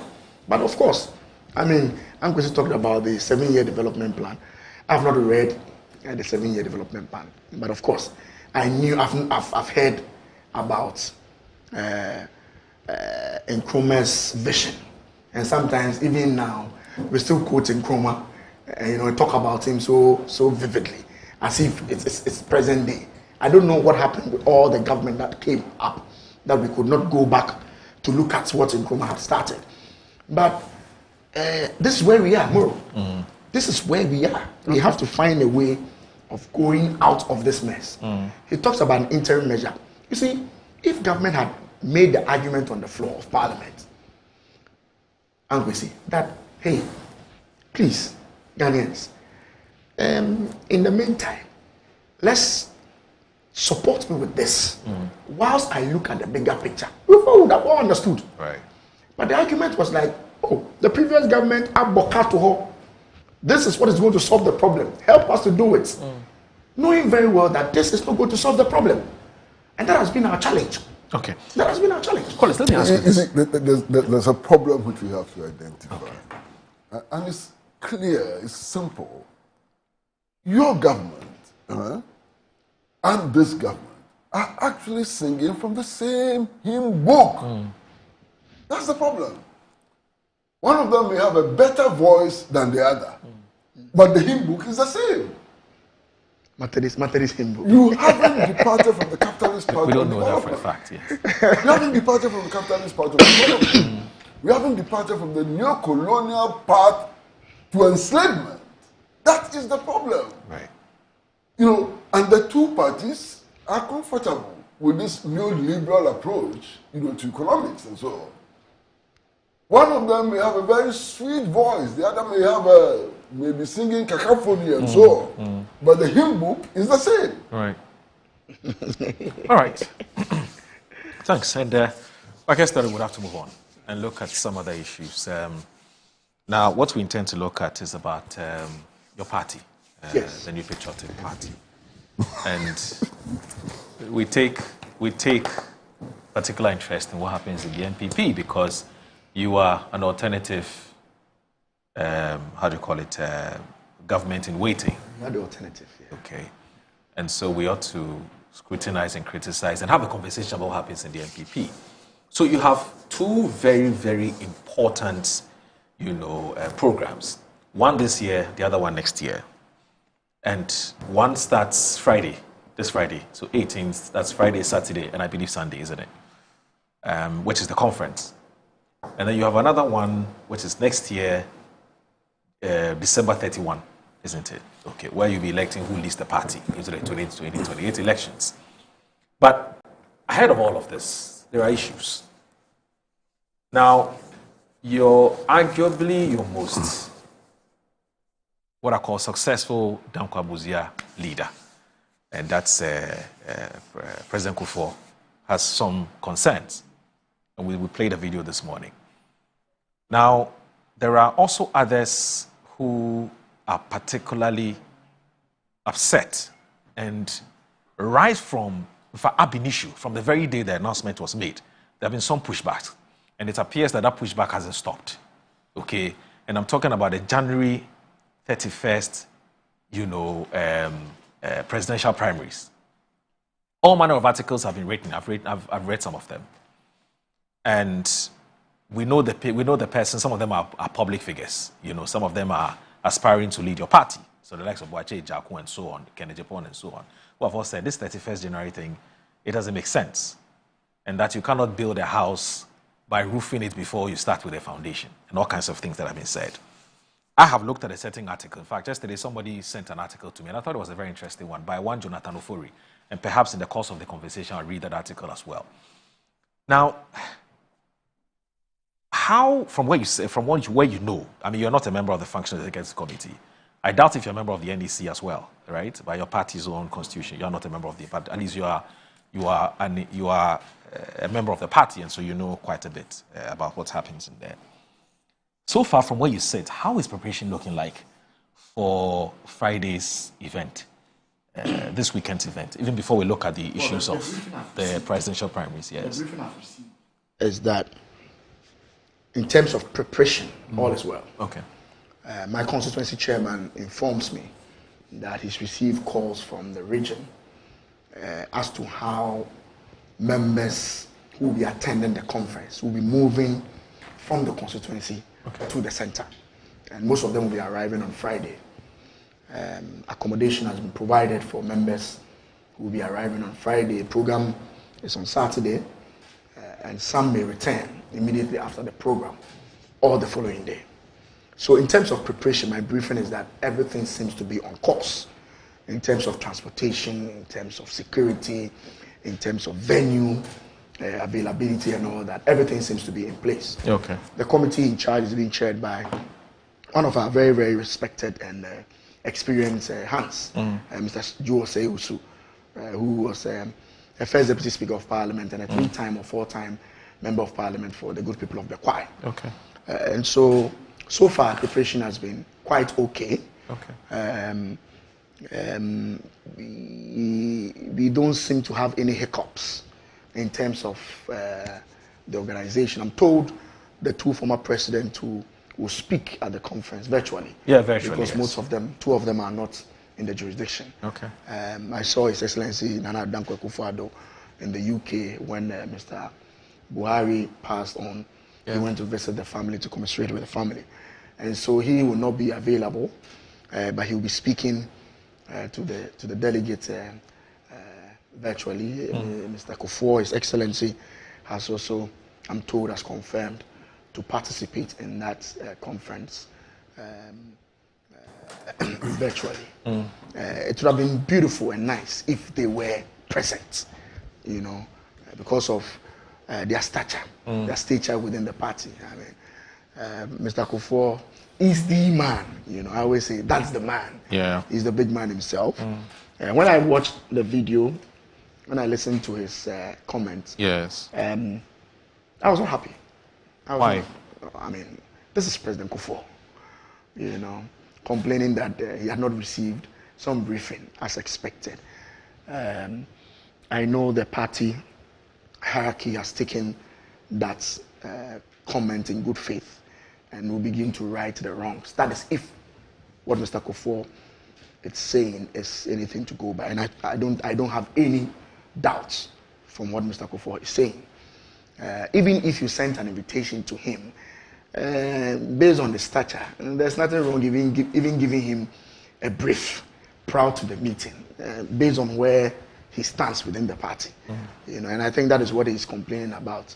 You cannot just be sending him just invitations to attend meeting. I think from where he is, it will just be more respectful if you go to him and have certain discussion with him and say, oh, this is what is coming up, and get his view even before you come for the meeting. There's nothing wrong with that. So I was not too excited when he made that. The timing of the release of the video was also very instructive, Uncle C, because I'm aware that this particular meeting took place about almost 3 weeks ago.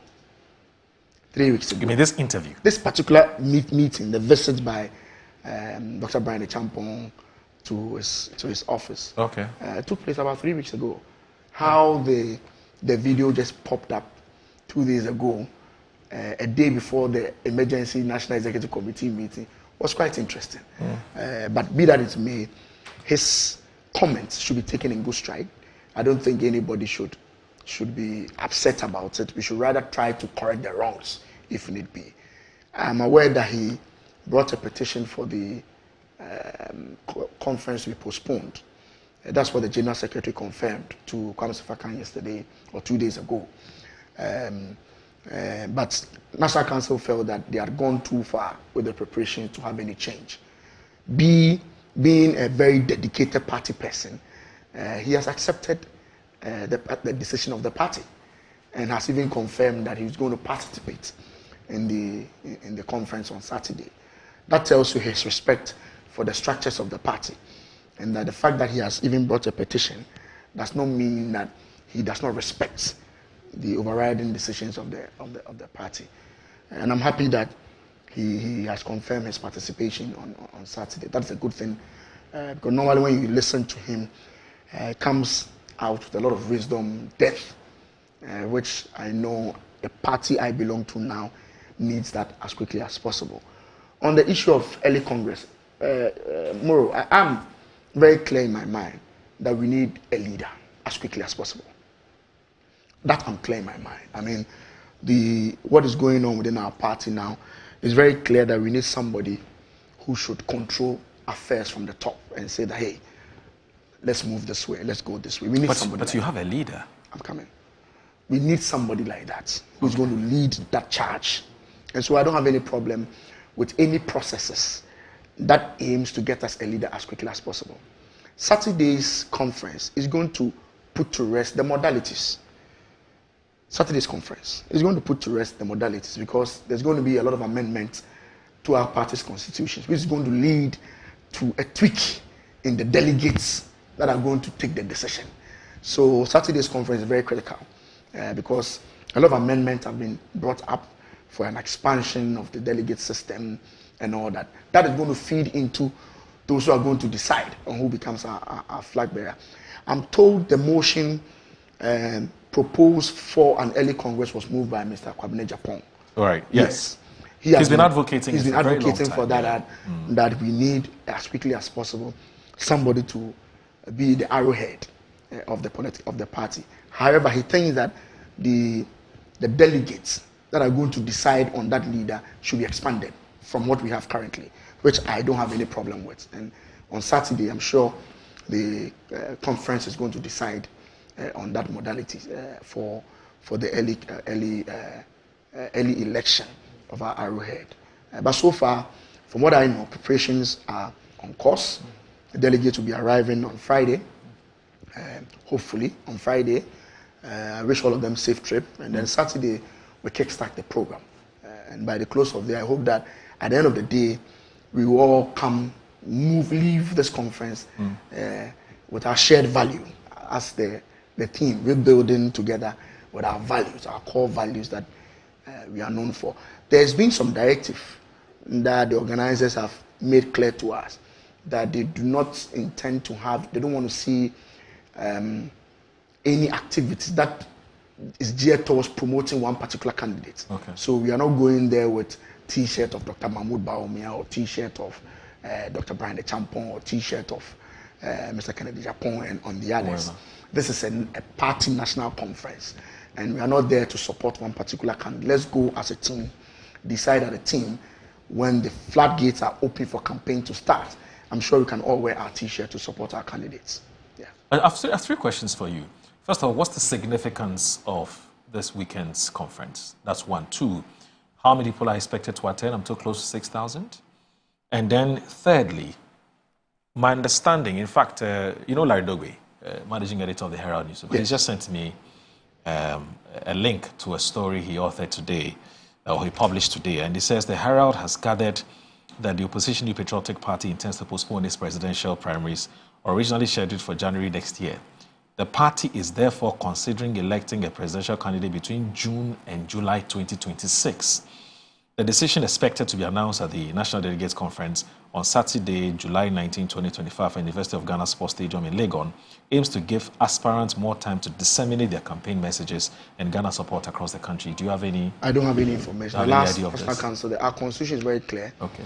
Decision as to when and where presidential elections are held is taken by National Council. Okay. And the last information we got from National Council is that the January 31st date has not changed. Yes. But can conference alter No, it? conference does not decide on that. Oh, okay. Yes. Okay. Conference does not decide. So National Council decides and that's it? The constitution is very clear. National Council decide on the dates, Okay. where and when Okay. presidential primaries are held. Okay. Yes. Okay. So that I know that from the last National Council, the date has not changed. Okay. Unless he has certain information that I don't have. Right. National Council, okay, still has the right to go back if they so wish to change the dates. But from what I'm aware, what I know, the date is still 31st January 2026. That's what I know. Significance is that this is the highest decision-making body. The conference? Conference. Okay. Highest decision-making body of the party. From there, you come to the council. Good. But the council has exclusive rights to the presidential date and where. Okay. That's exclusive to the National Council. Okay. Yes. Okay. But for constitutional amendments and all those things, the mother body, the conference, decide on that, which is what is going to happen this Saturday. So it's significant because if you want to change the constitution, then you need delegates from all over the country to decide on our next step of action. So yes, so that's the significance of Saturday's. So this 6,000 people will constitute, how do you call it, ward coordinators, constituency executives, regional executive, national officers, patrons, and all that. All of them are converged. Are the former appointees and so on? Other former appointees, yes. Some former appointees. All right. We'll revisit this. Yes, and it's taking place at the University of Ghana. Yes, right here. Yes. We'll revisit the debate on this December, late December, election of your presidential primaries again. There was some other interesting arguments have been canvassed, so I'll come back to you on that. But let me pick Mr. Kwesi-Pratt's preliminary thoughts on this. Well, let me start from what I don't understand. Okay. There's something that I really don't understand. There were reports that the University of Ghana campus had problems with the resurgence of COVID-19. Sure. And one would have expected that the university authorities would not allow such huge gatherings on the campus. But interestingly, the university authorities have issued a statement which says that the resurgence has been dealt with or managed, and therefore this conference can take place there. A bit surprising. You understand? Because we do know that when it comes to the spread of COVID-19 and so on, huge gatherings like this pose a risk. Yeah. So let's say that the university authorities are right, that they've managed to contain the resurgence and so on. Why would they, invite such a huge gathering, which may have the potential of exacerbating the situation or taking us back to where we were before? And I'm puzzled. I don't know how the university authorities made the decision, and I just want to raise questions about that. Now, the other thing is very simple. Conference is the highest decision-making body of the party. Yes, fact. What does that mean? It can override decisions made by any inferior organ. It says except. No, there can be no exception. How do you think the National Council can override decisions made by conference? It's not possible. If you look at the hierarchical structure, you understand? So, I don't think that. Okay. Please help me with the Constitution. Is that Constitution? No, that's not. Okay, This okay. is I the thought it was manifesto, the 2020 Okay. manifesto. Yeah. Yes. But it should be online, isn't it? Yeah, I'll have it. Yeah, but whatever it is, Okay. conference should have more authority than any other organ of the party. Logically speaking. Yes. Even the constitution of the party can be amended by conference. Yes. So if there's a provision in the constitution which says that the determination of dates and so on is the exclusive right of the National Council, that can be amended by conference. Okay. You understand? So conference has the ultimate power. You understand? And I think that needs to be clear. And the interesting question is, even if National Council amends it, does the earlier decision stay or it affects it? I mean, retrospectively. Do you get it? Conference can decide it. Okay. Conference can decide that the earlier decision should be swept aside. Quashed, okay. Quashed. Okay, that's fine. Conference can even go to the extent of substantially amending any provision in the Constitution which gives exclusive right to National Council and so on. So conference is superior in the scheme of things, and you have to understand that very clearly, Now, I think that my brother Collins and his comrades in the New Patriotic Party must be waking up to reality. They need to wake up to reality. Okay. What is that reality? The reality is that we are dealing with a fractured entity. Completely fractured entity. You understand? As we see, my information is that the movement for change, Alan Chamartin's faction and so on, have actually started the processes of registering a political party. They have started the process of registering a political party. Then we do know also as a fact that Dr. Amwaku Ba, New Popular Front. Yes.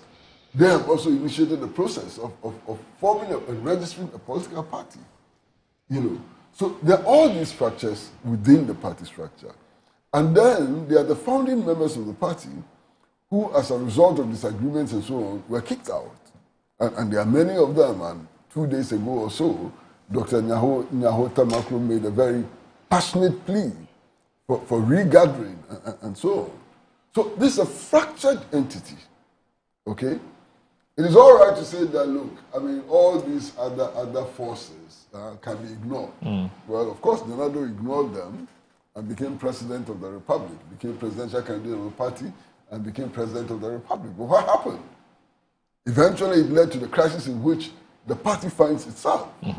So there's a need for some healing. And if you listen to former President Kufuor, if you listen to somebody like Mr. Kwame P.N.U., if you listen to Nyaho Tamaklo, if you listen to Atta Kennedy, and all of them, they are making the point, very strong point, that the time has come for some healing, for some regathering of forces and refocusing of the party. All of them are making the point. In fact, I read a brilliant piece which was written by Boachie Jaku, in which he called for the return to the values of the party. Now, what does that mean? It means that the current party has moved away from the core values of the party. But that's what the party is attempting to do. The theme for tomorrow, for this weekend's program, is rebuilding together with our core values. Good. But I'm saying that within that scheme of things, you need to bring about some effort at reconciliation, at uniting the forces, and so on. Fair point. I don't think that has been done. You understand? So, look, there's a lot of work that this party has to do.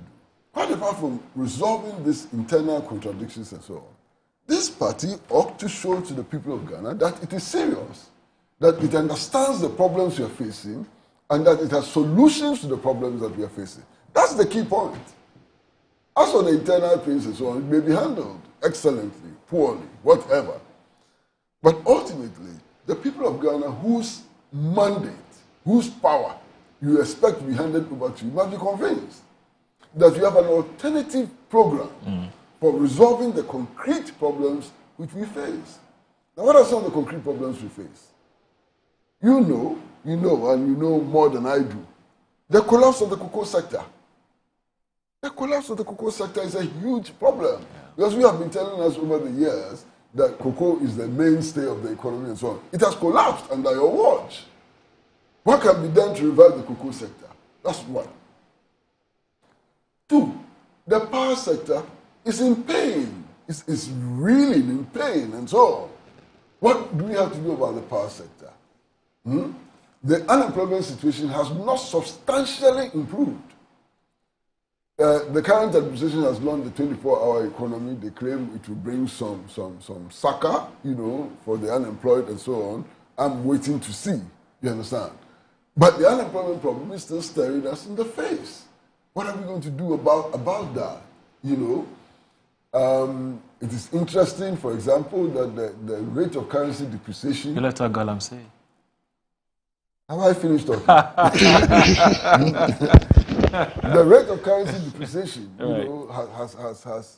has stemmed. It's been stemmed somehow, even though there are still worries, because there are indicators that the value of the dollar is beginning to rise again. There are some indicators, and so on.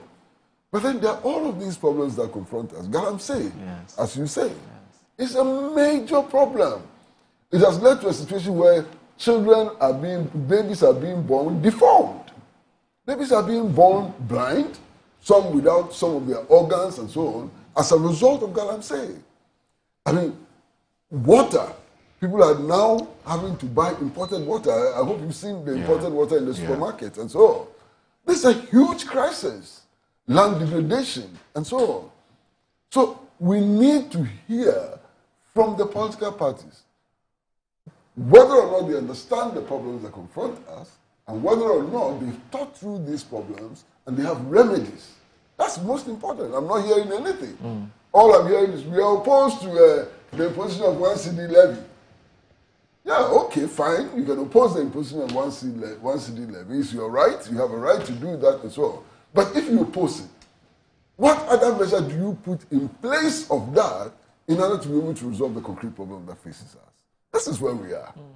Well, Uncle, see, I don't think he disagrees with you. But what he says, to be able to do all of this, the party needs leadership. Therefore, at the moment, the party has a leadership crisis.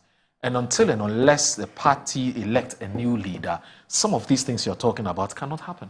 Yeah, but I've said so.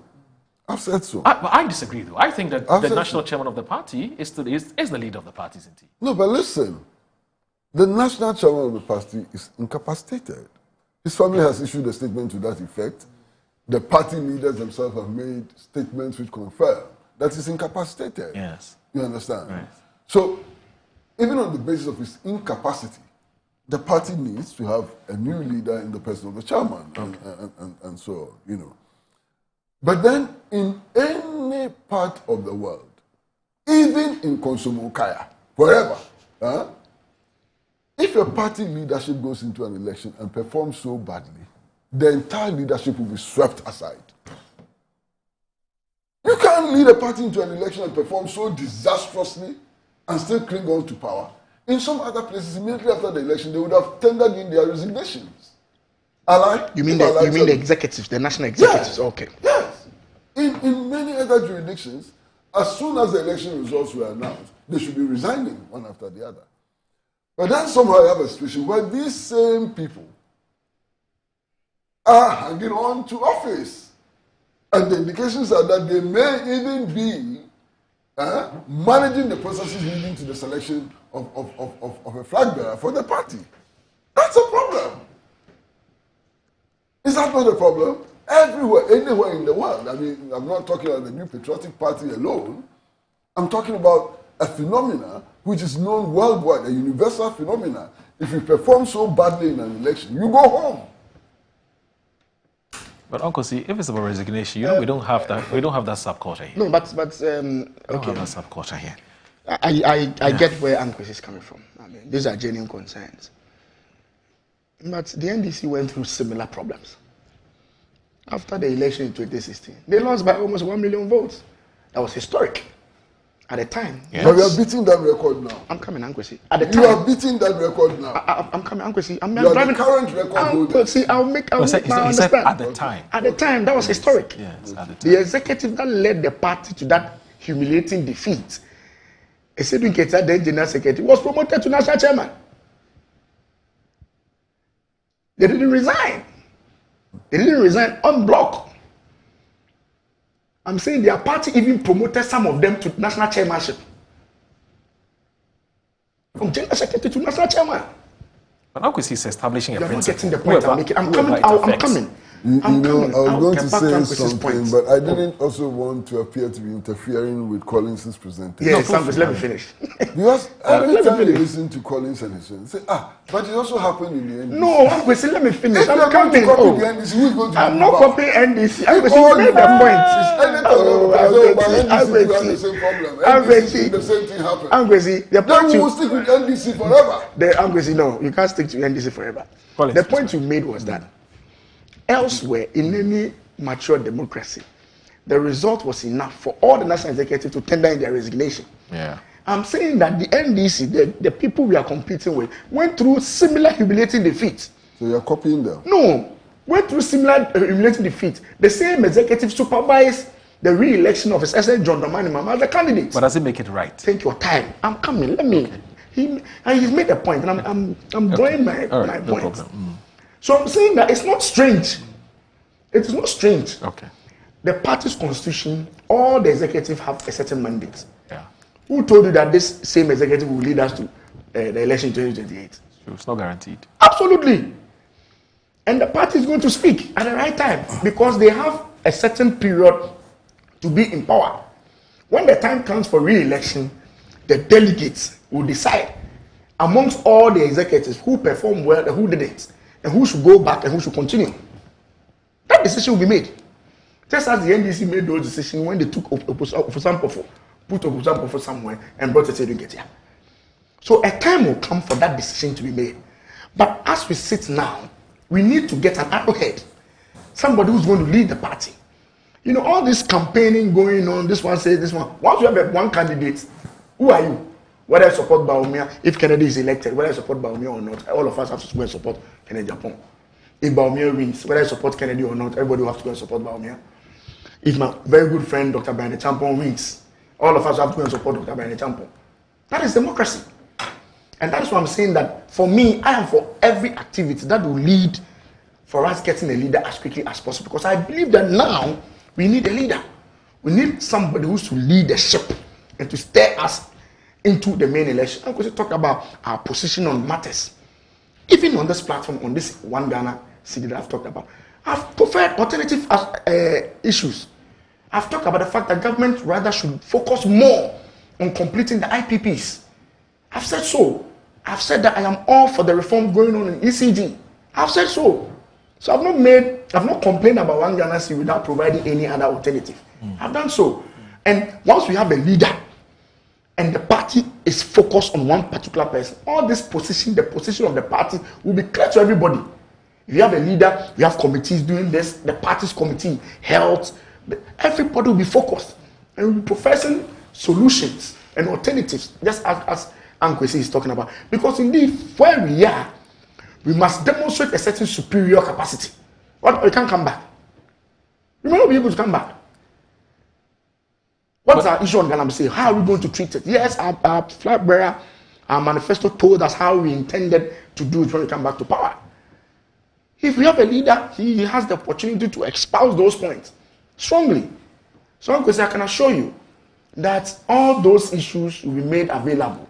We are going to speak to them. For now, the party structure have to be solidified, unified, so that we come out with all these things that Angus is talking about in a very unified manner. Once you don't have a leader now, and there's all kinds of comment coming here and there, and my last advice to our party people, I'm pleading with them. It's just been 6 months. Me, I understand. Sometimes you meet some of our party people. Some of them don't even have not still come to terms that we are not in power. Some of them, they see you, they see you, and the way they are speaking, They are speaking to you as if you are still at the ministry. So I understand the frustration and the anger. There's no doubt about it. But it's been 7 months. You are going to the 8th month. I'm pleading with party people. It is time for you to come to terms that we lost the election and we lost badly. How do we regroup and refocus our attention for the next election? That's what's important. So this presidential election, yes, from the history of my party that I know, we always believe in competition. From the great Kufuor himself, he was contested. Nana Abdanko Kufuor himself was contested. There's nothing wrong in contest. It is what you say to your opponent. That is the worry. Because after the election, we all have to come together to prosecute a certain agenda. So if you insult Baumia, you insult Kennedy Japon, you insult Dr. Bene Champon, Mr. Dutum, you insult all those key Bache Jakon, and any of them wins the primaries. How then do you come back to polish those words of yours? And that would be my advice, that let's be circumspect in our language, so that at the end of the day, in competition, we can find unity. But do you okay, sorry. Take a breather. You're watching Good Morning Ghana. Please stay with us.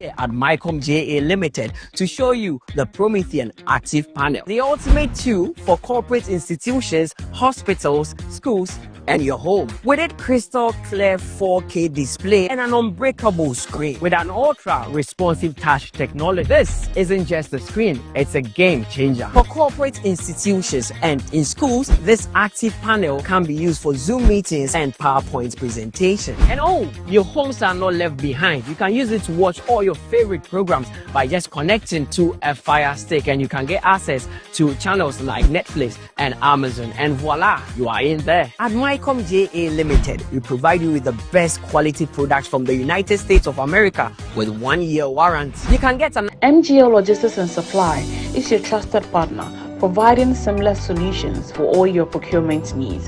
From sourcing products to managing imports and exports, we ensure smooth and efficient transactions every step of the way. Whether you require goods from across the globe or need assistance in exporting your products to international markets, we got you covered. General trading is at the heart of our expertise. We specialize in a wide range of products, catering to various industries and markets. As a trusted dealership in building materials, we provide high-quality products that meet the demands of our construction projects. Additionally, we act as manufacturers' representatives, connecting producers with distributors. Our expertise in logistics is the backbone of our operations. We plan and execute transportation and delivery of goods, ensuring they reach their destination on time and in optimal condition. MGO Logistics and Supply, guaranteed satisfaction.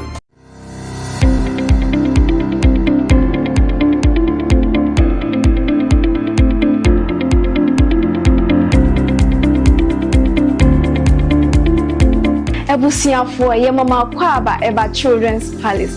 Nkwala nyema nyina fie enye.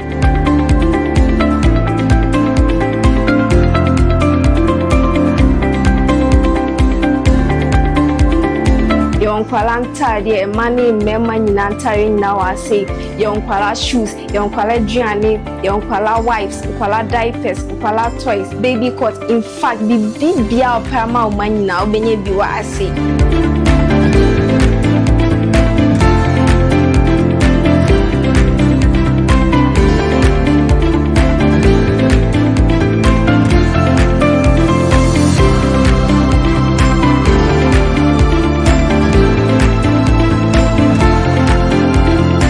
Located at East Legon Hills, Nana Chrome KFC. Contact us on 059-6377-172. Children's Palace. Happy children, happy fashion. See you soon. Bye-bye.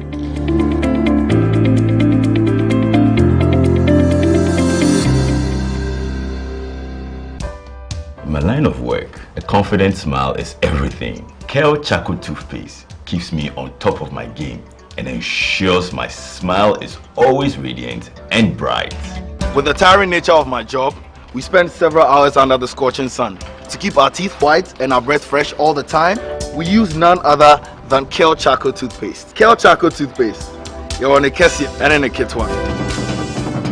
Samayo Kendini, who be here, Semetra Sapapadia to Amame Manfo, Kale Charcoal's natural ingredients, and a bomb is several buying, a man is swing, Nesansu Mama Hotoso, a will beg you.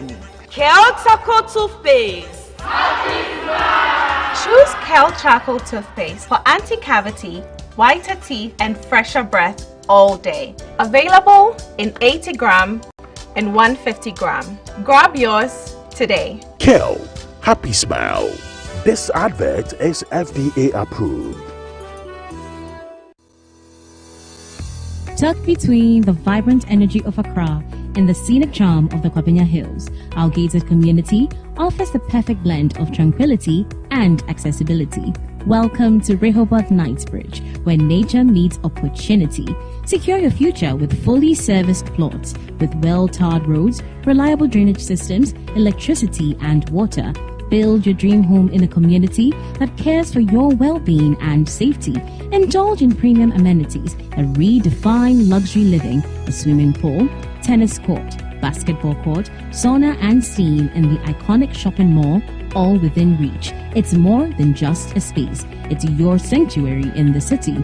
Wake up to mountain views, take a jog under palm-lined paths, and experience the perfect balance of city access and natural beauty. Starting at just 450,000 cedis with flexible payment plans. Visit www.rehobothpropertiesgh.com or call or WhatsApp 024-476-4499 or 020-495-0810. Rehoboth Properties, quality housing for all.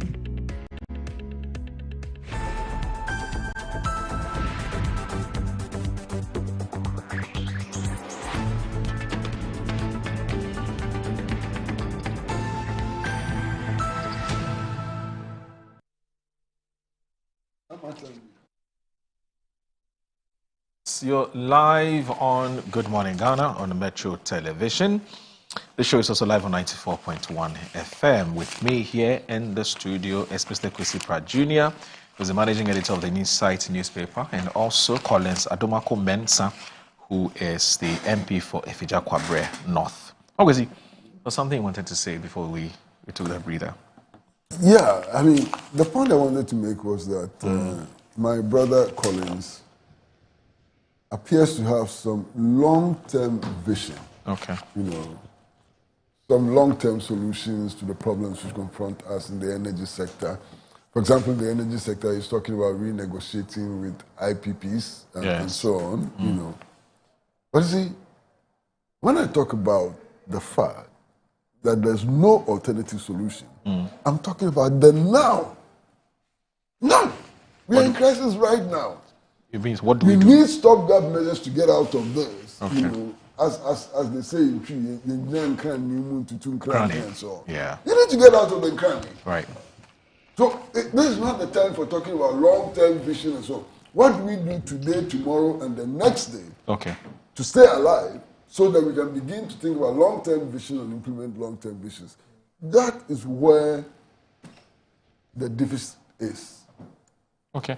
So you're done with the MPP issues? Oh, they know themselves. They know what they have to do. Okay. They know what they have to do. I mean, look, in the next year or so, we are going to see extremely interesting developments in the New Patriotic Party. Listen, we are going to end up with so many possibilities. And one of the possibilities is my good friend, Chairman Wuntumi, as national chairman of the New Patriotic Party. One of the possibilities. One of the possibilities is John Buedu, national chairman of the New Patriotic Party. That's a possibility. You know, so there are all kinds of possibilities. Boachie Jaku, national chairman of the New Patriotic Party, is a possibility. Okay? And then we are going to end up with another possibility of Kennedy Akumpreku, a Japan presidential candidate of the New Patriotic Party. One clear possibility. Another clear possibility, Dr. Mahmoud Bawumia, presidential candidate of the New Patriotic Party, and so on. So you can count all these possibilities. How Kumsin, woman organizer. Yeah, how Kumsin, woman organizer of the New Patriotic Party. All of this can happen. And you see, when you finish doing this, you can then begin to do some permutations. And those permutations are very interesting. So you can do a permutation like this. Will kill you. No, I'm not killing you. I mean, these permutations are allowed. You can have a permutation with Chairman Wuntumi, national chairman, Kennedy Japan, presidential candidate. Fantastic permutation. Okay. Then you can have another permutation of John Boadu, national chairman, Kennedy Japan, presidential candidate. And you can continue all the permutations. Moro, I thought we finished this topic. Moro. No, he's giving us his concluding remarks. But you can do all the permutations. Okay. You know, Boachia Jaku, wow, national chairman, with Kennedy Japan as his presidential candidate. Yes. Interesting permutation. And then maybe Hawa Kumsin in the background as national women's organizer. Fantastic permutation. Yes. You understand? Yes. So, and then Dr. Mahmoud Bawumia, Mrs. Hawa Kumsin, and then Chairman Wuntumi. Whoa, what a permutation. So there are so many permutations, and sometimes I like to do all of them, you know, and to sit back and to try and see what is in the future. And sometimes the future you see is a very interesting future, exciting future, okay, extremely exciting future. Which of these permutations do you see to be more likely from where you sit? Well, I'm not a member of the New Patriotic Party. I'm not even sure that I'll be admitted into membership of that party, given what my views are, who I am, and so on. So I don't decide who becomes the leader of the party. But Chairman Wuntumi is very confident that he's winning. No, I'm not joking. You know that Wuntumi is my friend? Yes, I do. Yes. And he's very, very confident that he's winning. Extremely confident that he will win. You understand? And I don't think that John Boadu thinks that he's fighting a losing battle. Okay. I think that John Boadu is also quite confident that he would emerge as the national chairman of the party. Okay. And all of them think that they are going to win the positions. Dr. Bawumia, wow, he's so damn confident, I can't believe it. You understand? Okay. So it's going to be an interesting development. Exceedingly interesting development. Okay. All right, Collins. Bro, yes, it's going to be interesting. Obviously, it has to be interesting. The political party I belong to is known for bringing out very interesting things, very excitement, you know. And I'm happy with the way Ankwesi is excited about the new crop of people emerging. Okay. Yes. The permutations. The permutations. I'm excited about it. But I'm happy we are doing it early. Okay. I'm happy all these permutations, we intend to finish as quickly as possible. Okay. So that there's some calmness. All right. You know. All right. And I met one NDC friend. He said, "Oh, Collins, I don't intend to laugh at you guys." When I say laugh, I mean from all the drama that is going on. Okay. Because I know what is going to happen in our party. Right. We are also anticipating a certain serious drama, especially when there's a change of the baton from His Excellency John. Collins, do you people realize what you are doing? Oh, Ankwesi. Anytime you discuss anything in the New Patriotic Party, you say, "Oh, but it's the same in the NDC." I've not said so. No, hold on. I've not said so. Oh, you have said so. I'm not saying today. I'm not saying today. Right now. No, right now. Right now. I'm not saying. But right now, what you're saying is that interesting things will happen in our party. Yes. But I'm sure that even more interesting things will happen in the Absolutely, it's going to happen. That's what one NDC person told me. I don't intend to. I mean, do you know the message you are giving to the population? The message you are giving to the population is that you are just being copycats. No. We are going to do ours first. We are going to do ours first, so they may be copying us. I'm saying let me. That but you have said so many things. No, remind me. Let me wrap up this conversation nicely. I'm saying that. Yes. I'm happy the drama going on in our party will be ending soon. Okay. And as a party, the way I know my MPP, we are all going to rally behind the eventual winner towards the main election. Right. And let me respond to Uncle Kwesi's political party formation from other people. He said Dr. Mwakoba. Yes. Dr. Mwakoba. Yes. He's going to form his political party. Yes. And it will have an effect on MPP. And Movement for Change as well. Movement for Change, Dalanche Martin, yes, a stalwart of the party, there's no doubt about it. But the results he got in the last election is evidence enough to tell you whether on its own, without the backing of the party and the structures it has. Your analysis is poor. Oh, I'm coming. Your analysis is very poor. I'm looking at the results. Okay. My wish is for Mr. Alanche Martin to come back to the party. I've said it openly. I say it all the time. Okay. If there's a way the party can get him back into the party, I'll be happy with it. Okay. But I'm saying that our party is bigger than any individual. Okay. Any individual. Okay. If anybody thinks that they can go on their own without the structure of the party, that person is just laughing at the wrong side of his mouth. Okay. I've heard this statement before. Yes, it is. Because I you need, heard this statement you need in 1979, 78, yes. 79. Yes. I heard the same statement yes. you are making. What did it lead to? It led to the PFP and the UNC with devastating consequences. The same statement you are making. But we came back. That MPP. The same statements you are making now were made in the 70s. And the consequences were severe and catastrophic. Yes, my wish is for Mr. Alanche Martin to be with us. Okay. But if he decides to go on his own, I can't stop him. All right.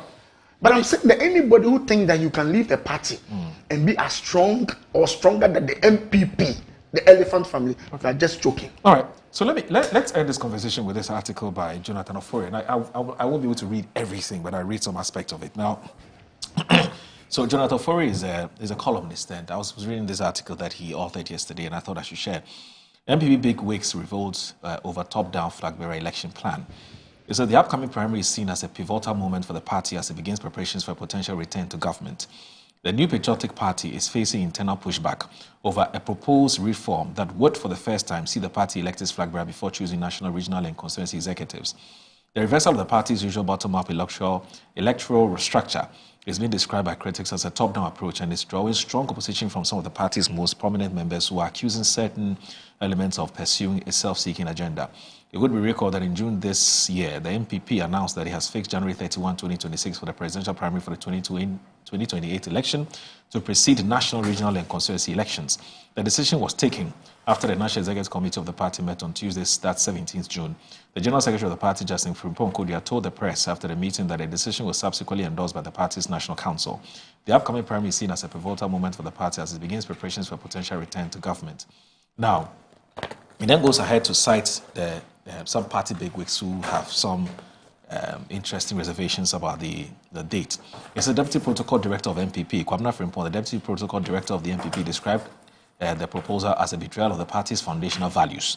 In an open letter dated May 16, 2025, he cautioned, no one begins building a house by installing the roof before laying the foundation. Mr. Frimpong insisted the party's electoral strength lies in the traditional hierarchy, polling stations to national, and reversing this would sideline the base and encourage internal manipulation. He further warned that choosing a flag bearer before electing party executives could lead to favoritism and imposition, damaging transparency and unity. Then the next theme, organizationally reckless. Former Energy Minister Boakye Jaku, flag bearer hopeful of the MPP, means no words in June when he described the proposed reform as strategically unsound, politically indefensible, and organizationally reckless. He maintained that without strong party structures in place, electing a flag bearer first is a recipe for disaster. And it goes, the next theme, fix the party before flag bearer talk. Now, Patrick Abuama, MP for Kaikwe Central, told Channel 1's TV Point of View on June 23, the MPP must address the internal cracks before launching into a flag bearer contest. He said, I'm against this approach. We need to fix the party to make it attractive again. Those declaring to be flag bearers, what are we standing on? He stressed that personal ambitions must be secondary to party reorganization, discipline, and credibility. The lawmaker also argued that the top-down approach is not an antidote to addressing growing apathy within its grassroots. This will not only enhance ownership and legitimacy, but also restore confidence in the democratic principles of the party, stated on Accra-based City FM. Now, Kenny Japan, At the 21 June MPP Constituency Chairman Conference, former Member of Parliament Kenneth Japan was blunt. He said, "There's nothing wrong with the system that we have. It's because we created monsters in the party. You bring it from the top, but from top again, we are going to create another monster." He argues that the party's defeats were due to unchecked power at the top, and rushing into another top-heavy model would repeat the same mistakes. The businessman and outspoken flag bearer hopeful firmly rejects the proposal. According to Mr. Japan, the party risks repeating its mistake if it does not fix internal problems for the grassroots. He argues that the party risks staying in opposition for a longer time if the proposed amendment is allowed to stand. Our system from the polling station to the national level is sound. If we do not address these underlying problems, even the most qualified candidate will not secure us victory. So he talks about reforms unpopular among grassroots. Dr. Pagri Boachidankwa, former government spokesperson, echoed growing disapproval. Speaking to City News, he said the reforms were unpopular among MP grassroots. And then he says, no to top-down election proposal. And this is where I end. He says, Dr. Charles Dramina, known within political circles as Dr. China, and serving as the MP National Treasurer, has also rejected the proposal. It's an affront to the very architecture of the participatory democracy that the MP holds dear. He says the current electoral framework is meticulously constructed to reflect the party's grassroots character. At the heart of it lies a multi-tiered electoral college composed of polling station executives, electoral area coordinators, constituency executives, regional executives, national executives, external branch leaders, and TESCOM representatives. Each level of the pyramid is democratically elected from the one below, creating a cascade of legitimacy that flows from the very base of the party structure. This isn't just a process, it is a principle. To alter it is to amputate the very limb that gives the party its footing. Any attempt to begin the presidential selection from the apex instead of the base would demand the abandonment of the internal democratic ladder upon which the MPP's flag bearers have historically ascended to. The party's presidential candidate for the 2024 election, Dr. Mahmoud Bawumia, is seen as a front-runner for the upcoming election, but he faces former Assin Central MP, Mr. Japan, Dr. Brian Champo, and former Energy Minister Boache Jakon, among others. And it goes on and on and on and on. And I think that he sort of, summarizes the sort of pushback that some persons have been giving us since the announcement of the date for the election of the flag bearer in December. But let me read his messages. Prince Henry from Kufredia says that as we speak, the MPP has not had, or has no head, no leadership in place. This is not Danbotre and President Kufuor's MPP. MPP will come to power again after they have changed or rebranded from the current MP to another name. God bless our homeland, Ghana. That's coming from Prince Henry. Alhaji Hamza from Pig Farm says, good morning, my brother. Permit me to use the opportunity to commend President Mahama for being a listening president who cares about the poor Ghanaian. My brother, removal of fuel allowances from all government appointees is a good move in all standards. But government appointees cannot travel in first class, and removal of DSTV and a whole lot. These are campaign messages fulfilled. Let us all come together to support the president succeed in the interest of the NDC party. This is what the MPP could not do in 8 years. Now, Mancha Bruce, a regular viewer of the show, he says, good morning. The most possible of Uncle Kwesi's permutations. That was the question I asked, and I think it's just... Oh, Mancha. Mancha. About that way, it says the most possible of Uncle Kwesi's permutation is that His Excellency Alhaji Dr. Mahmoud Bawumia is the next flag bearer of the MPP, and by biological extension, the next president of Ghana. Regards to Uncle Kwesi and Collins, Mancha Bruce II from Takrady. Okay, now this one here from Kofi Apanu. He says, good morning, please. Tell Honorable Adomako that MPP has never won elections in the history of these elections in Ghana. In the history of Ghana elections, I think so. Now, their victory in 2016 and 2020 was lazy and vigilance at polling stations, the MPP stronghold. In 2024, when the NDC was vigilant, the extra printed ballots could not find their way into the ballot boxes. From henceforth, they cannot do same again. Therefore, they should not think of winning elections as long as NDC stands firm and police the ballot boxes. Kakre Samoa. A very good friend. He says a message. Yeah, my boss. Actually. Your boss. Oh, okay. Yeah. Okay. Everybody's boss. Everybody's boss. Everybody's boss. Everybody's boss. He says it's very interesting, a message. He says the MPP rep is misleading the public about the attitude of the NDC regarding the 2016 defeat. He says, first, in 2016, John Mahama personally took responsibility for the defeat, so there was no need for the party executives to resign.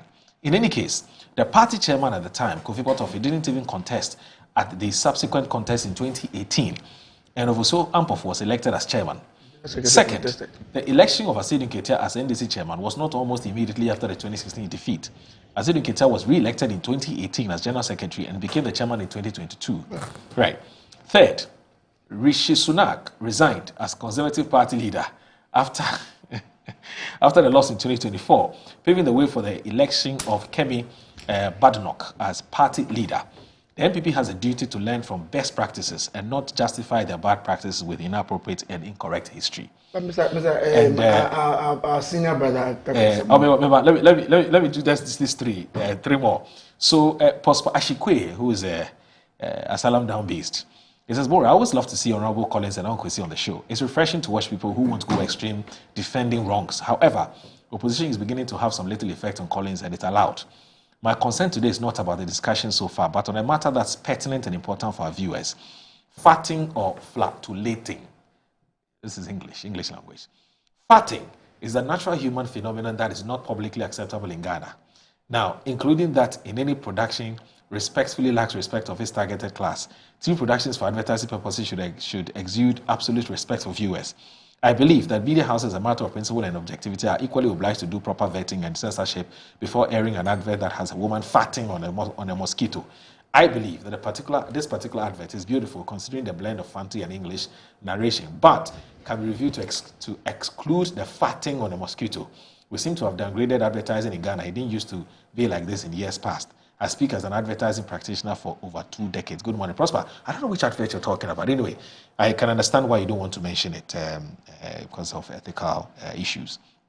Now, Mansa Musa says that I hear AC Benjamin Aguado has been reinstated and promoted to DCOB by IGP Yohono.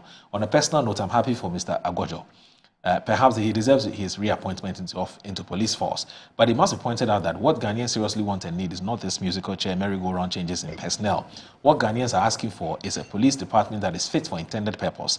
A police department that is capable and can be relied upon to solve law and other problems in the land is the most desirable. Thank you, Mansa Musa. Well, that sort of would dovetail into our next conversation, which has to do with the democracy that we're practicing, whether it's in some kind of danger. So Simons from Accra Times says that, but in 2020, NDC performed very excellently, but the party decided to remove the chairman, the organizer, etc. And then let me end with Musa Abatwa in Asawase. This is what true leadership looks like. President Mahama has once again demonstrated that he's a visionary leader who genuinely cares about the struggles of ordinary Ghanaians. His bold decision to cancel the payment of fuel, DSTV subscriptions for government appointments is a clear sign that he understands the value of the people's taxes. For years, Ghanaians have yearned for a leader who puts the interests of the masses above the luxuries of the elite, and President Mahama is answering that call. Hey, Papa Bisu, good morning. How are you? He says, truth be told, the NPP, especially Honorable Stephen Amwa, knows his statement doesn't hold water. That dollar space has 3. Okay, so okay. All right, Papa Bisu, I don't think you sent this message to, but there's no Stephen Amwa here. It's calling Zanuma Mensa. Okay, so let's move on to another issue. And I think generally... Do we have enough time? Yes, we do. We'll do this in just 15 minutes. We should be fine.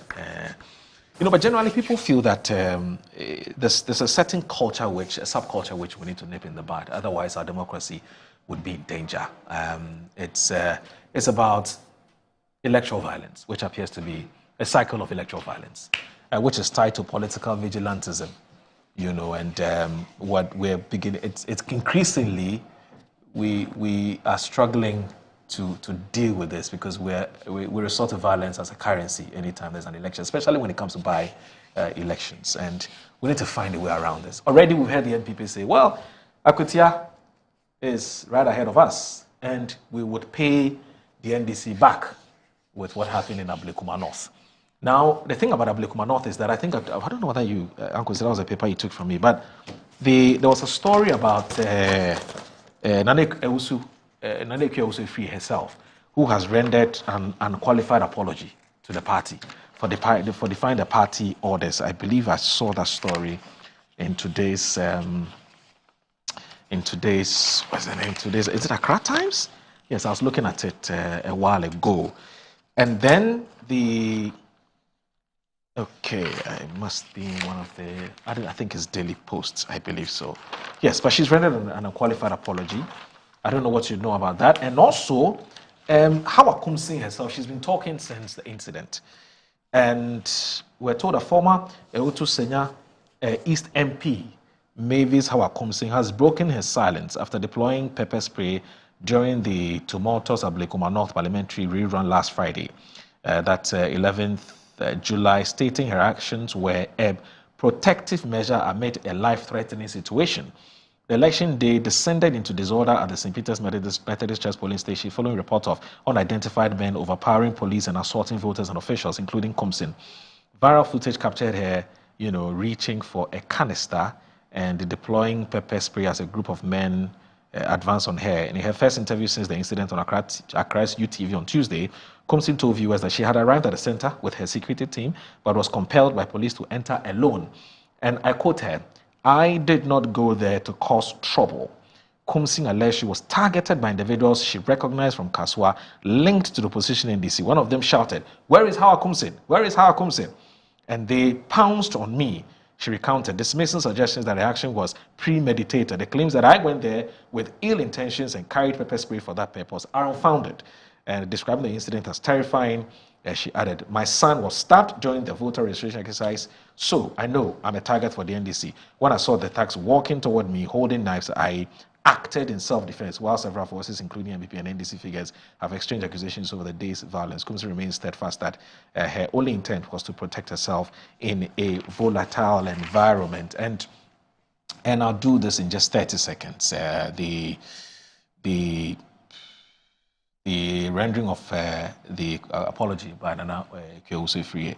Now it says, Nana Ekwe-Usefrie, the new Patriotic Party's parliamentary candidate for the Ablekuma North constituency, has offered an unreserved apology to the party's National Council after defying a directive to boycott the recent parliamentary rerun in 19 polling stations. The apology came in the wake of a National Council meeting held on Monday, July 14, to discuss final preparations for the party's upcoming annual delegates conference. Addressing the media, Ekwe-Usefrie acknowledged that her decision to contest the rerun was a misstep and reaffirmed her loyalty to the MPP. And it says, all boils down, I quote her, all boils down to an apology because that is my party and I'll keep being MPP. We all make mistakes. If the party says you shouldn't run, whatever it is, the matter has been resolved, an apology given, and we move on. Collins, I'll start with you. So, your brief thoughts about Ablekuma and the vicious cycle of...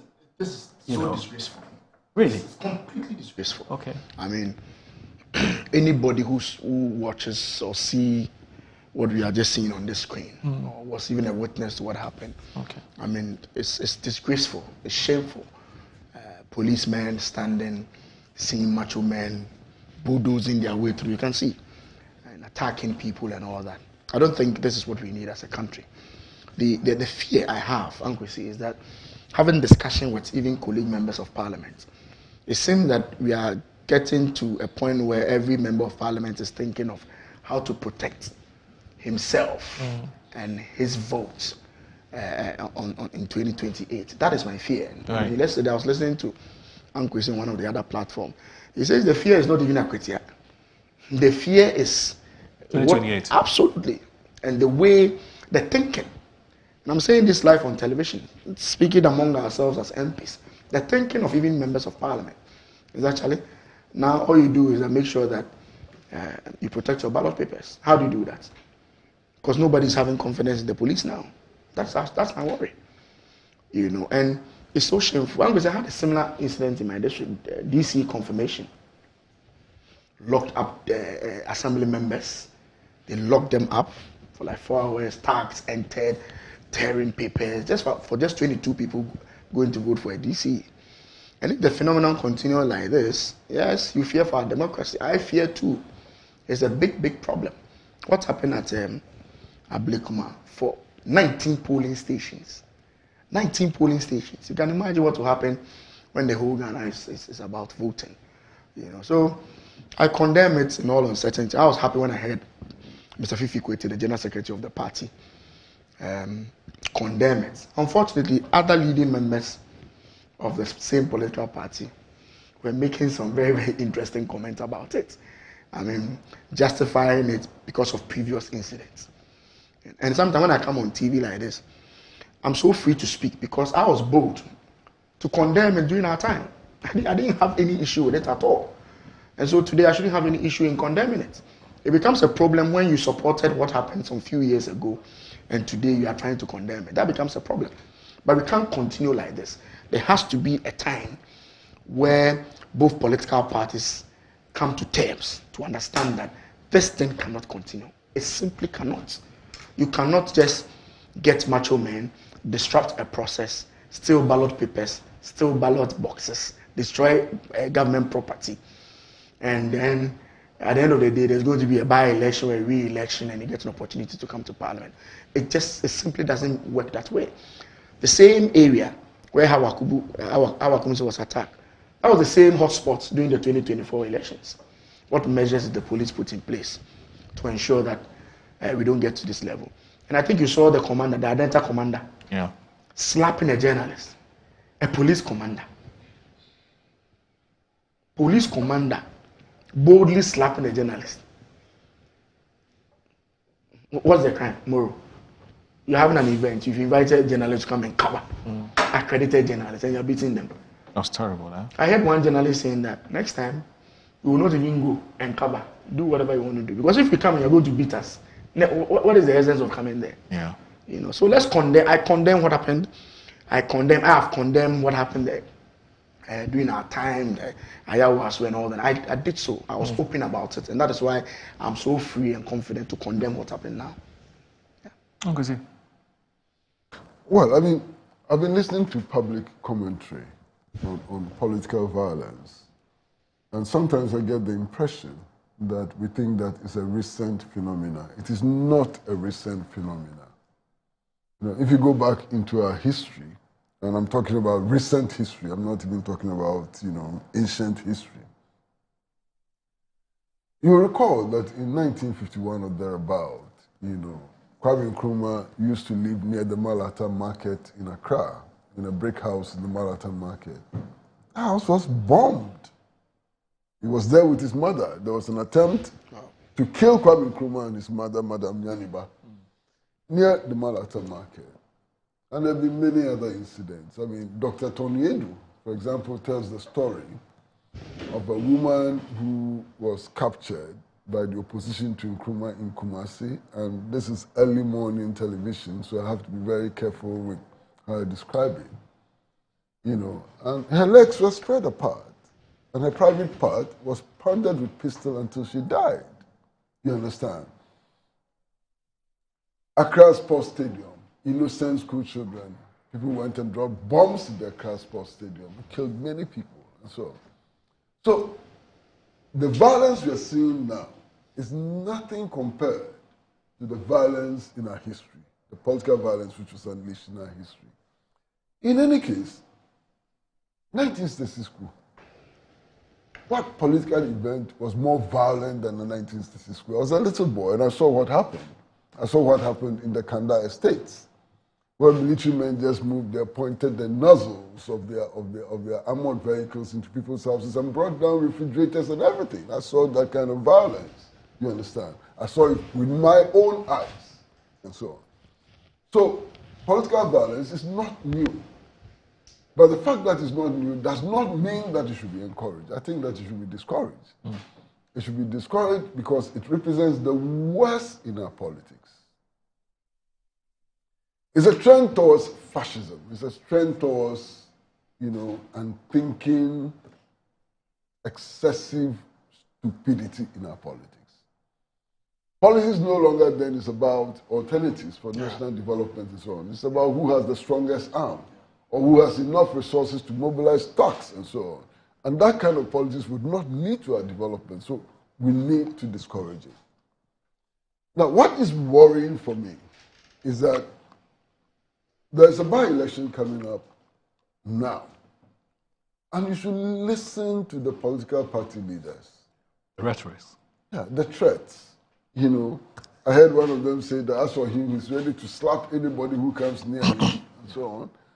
I heard people talking about mobilizing themselves. I've heard people who claim to be former members of the vigilante groups blaming the New Patriotic Party for not giving them enough money, and that, why? It's time for action. If they come and see them and pay the necessary fees and so on, they would act. That's very worrying. And you see, 3 days ago, I had a chat with one of my friends, Atta Kennedy, who is a founding member of the New Patriotic Party. And I asked him a very simple question. I said, don't you miss IGP Dampare? I just said, don't you miss IGP Dampare?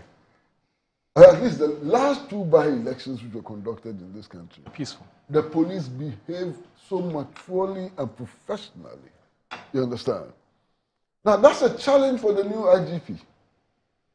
I'm sure he's hearing all the threats we are hearing. The new IGP is hearing those threats. We want to see how he will perform. Dampare, before he left office, showed his mettle. I mean, you know what he did.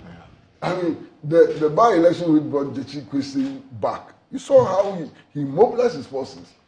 And the police didn't care who was in government and who was in opposition. They took a principled position and restored sanity, in the 2 by-elections. I want to... Kumewu and yeah. So I want to believe that the new Inspector General of Police would also do his best and ensure that some peace prevails. Not some peace, real peace prevails, in the upcoming by-election. I mean, this upcoming by-election will tell a huge story when it's completed. That story should not be distorted by violence. Let's go to that by-election. When we finish, we would analyze the votes. We'll analyze the messages and so on. And it would be a window to the future. Yeah.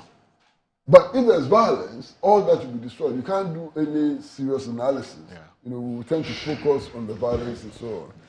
I want to believe that the new Inspector General of Police has what it takes to ensure that the Akwatia by-election will be peaceful. Collins, yesterday we were doing some research and we noticed that it's been close to about 7 by-elections we've had, and all those by-elections have not gone without any violence. So Itiwa, you start from Itiwa, and interesting, that was in 2009, right? Then you come to Akwatia, and then you come to Itiwa, you come to Talensi, you come to Chereponi, you come to Ayawaso West, you come to Techiman South, and then Techiman North, isn't it? Techiman North, and then you have Ablekuma North. And so far we've lost 8 in Techiman, and we lost 2, I believe, in the 2024 elections, and now we've assaulted 4 people. It's not a good record. It doesn't make sense. That's what I'm basically saying. That is under the Fourth Republican Constitution. That's what we are all saying. It's not a record we should be proud of. It's just a process to just take a decision as to who should lead you in Parliament or should lead the country. Why should that be generating? Well, the Interior Minister says that it won't happen in Akwatia. And then the second issue about what has happened since the Ablekuma North matter, which is have any arrest been effected? He says we can't find them. Nothing. No, he said we can't find them. How? So on television, the police people were there. We're looking for them. We don't know. I mean, the police were there. If they needed to do any arrest, they were there. It's on television. They were so immobilized, they couldn't do anything. But why are we just focusing on Ablekuma? No, he just... It happened many times in Kaswa. People died and so on. I understand that, Angwezi. I am happy that the president has set up this commission or committee to investigate electoral violence and to make appropriate recommendations. Okay. I would be happy if this one is also added to that mandate. Yeah. And then we take it from there. All right. So it doesn't appear we've learned anything from Ayawaso West, is it? Anyway. So, Collins, thank you so very much for your time. It's been always wonderful. My sister says hi. Your sister? Juliet. Says she used to work with you at City. What? Yes, that's my elder sister. One mother, one father. I come. Juliet Diola. Yes, right. That's your sister? Yes, that's my biological sister. Juliet? Yes. Yes. Laila. It's a very small world, eh? Juliet's your sister? Oh, fantastic. One mother, one father. I see. Yes. I don't see the resemblance. Yes, yes. Well, where's the I resemblance? was going to say that, but I was very careful. I was going to ask, how come your sister is so beautiful? I was tempted to ask how come your sister is so beautiful. Thank you so very much for joining us on another edition of Good Morning Ghana. Thanks all of you for watching. But anyway, no, we need to do this. Uncle Sampiali, there's some announcement. Annie, please let's do this briefly before we go. Uncle Sampiali's how do you call it? His burial. I believe it's his funeral arrangement. Yes, funeral arrangement. So today. No. I'm going to share the date with It's you. a Saturday. Yes. So Sampiyali, aged 71. Funeral arrangements are as follows. There will be no wake keeping. Saturday, 2nd August 2025. Pre-burial and burial service at the forecourt.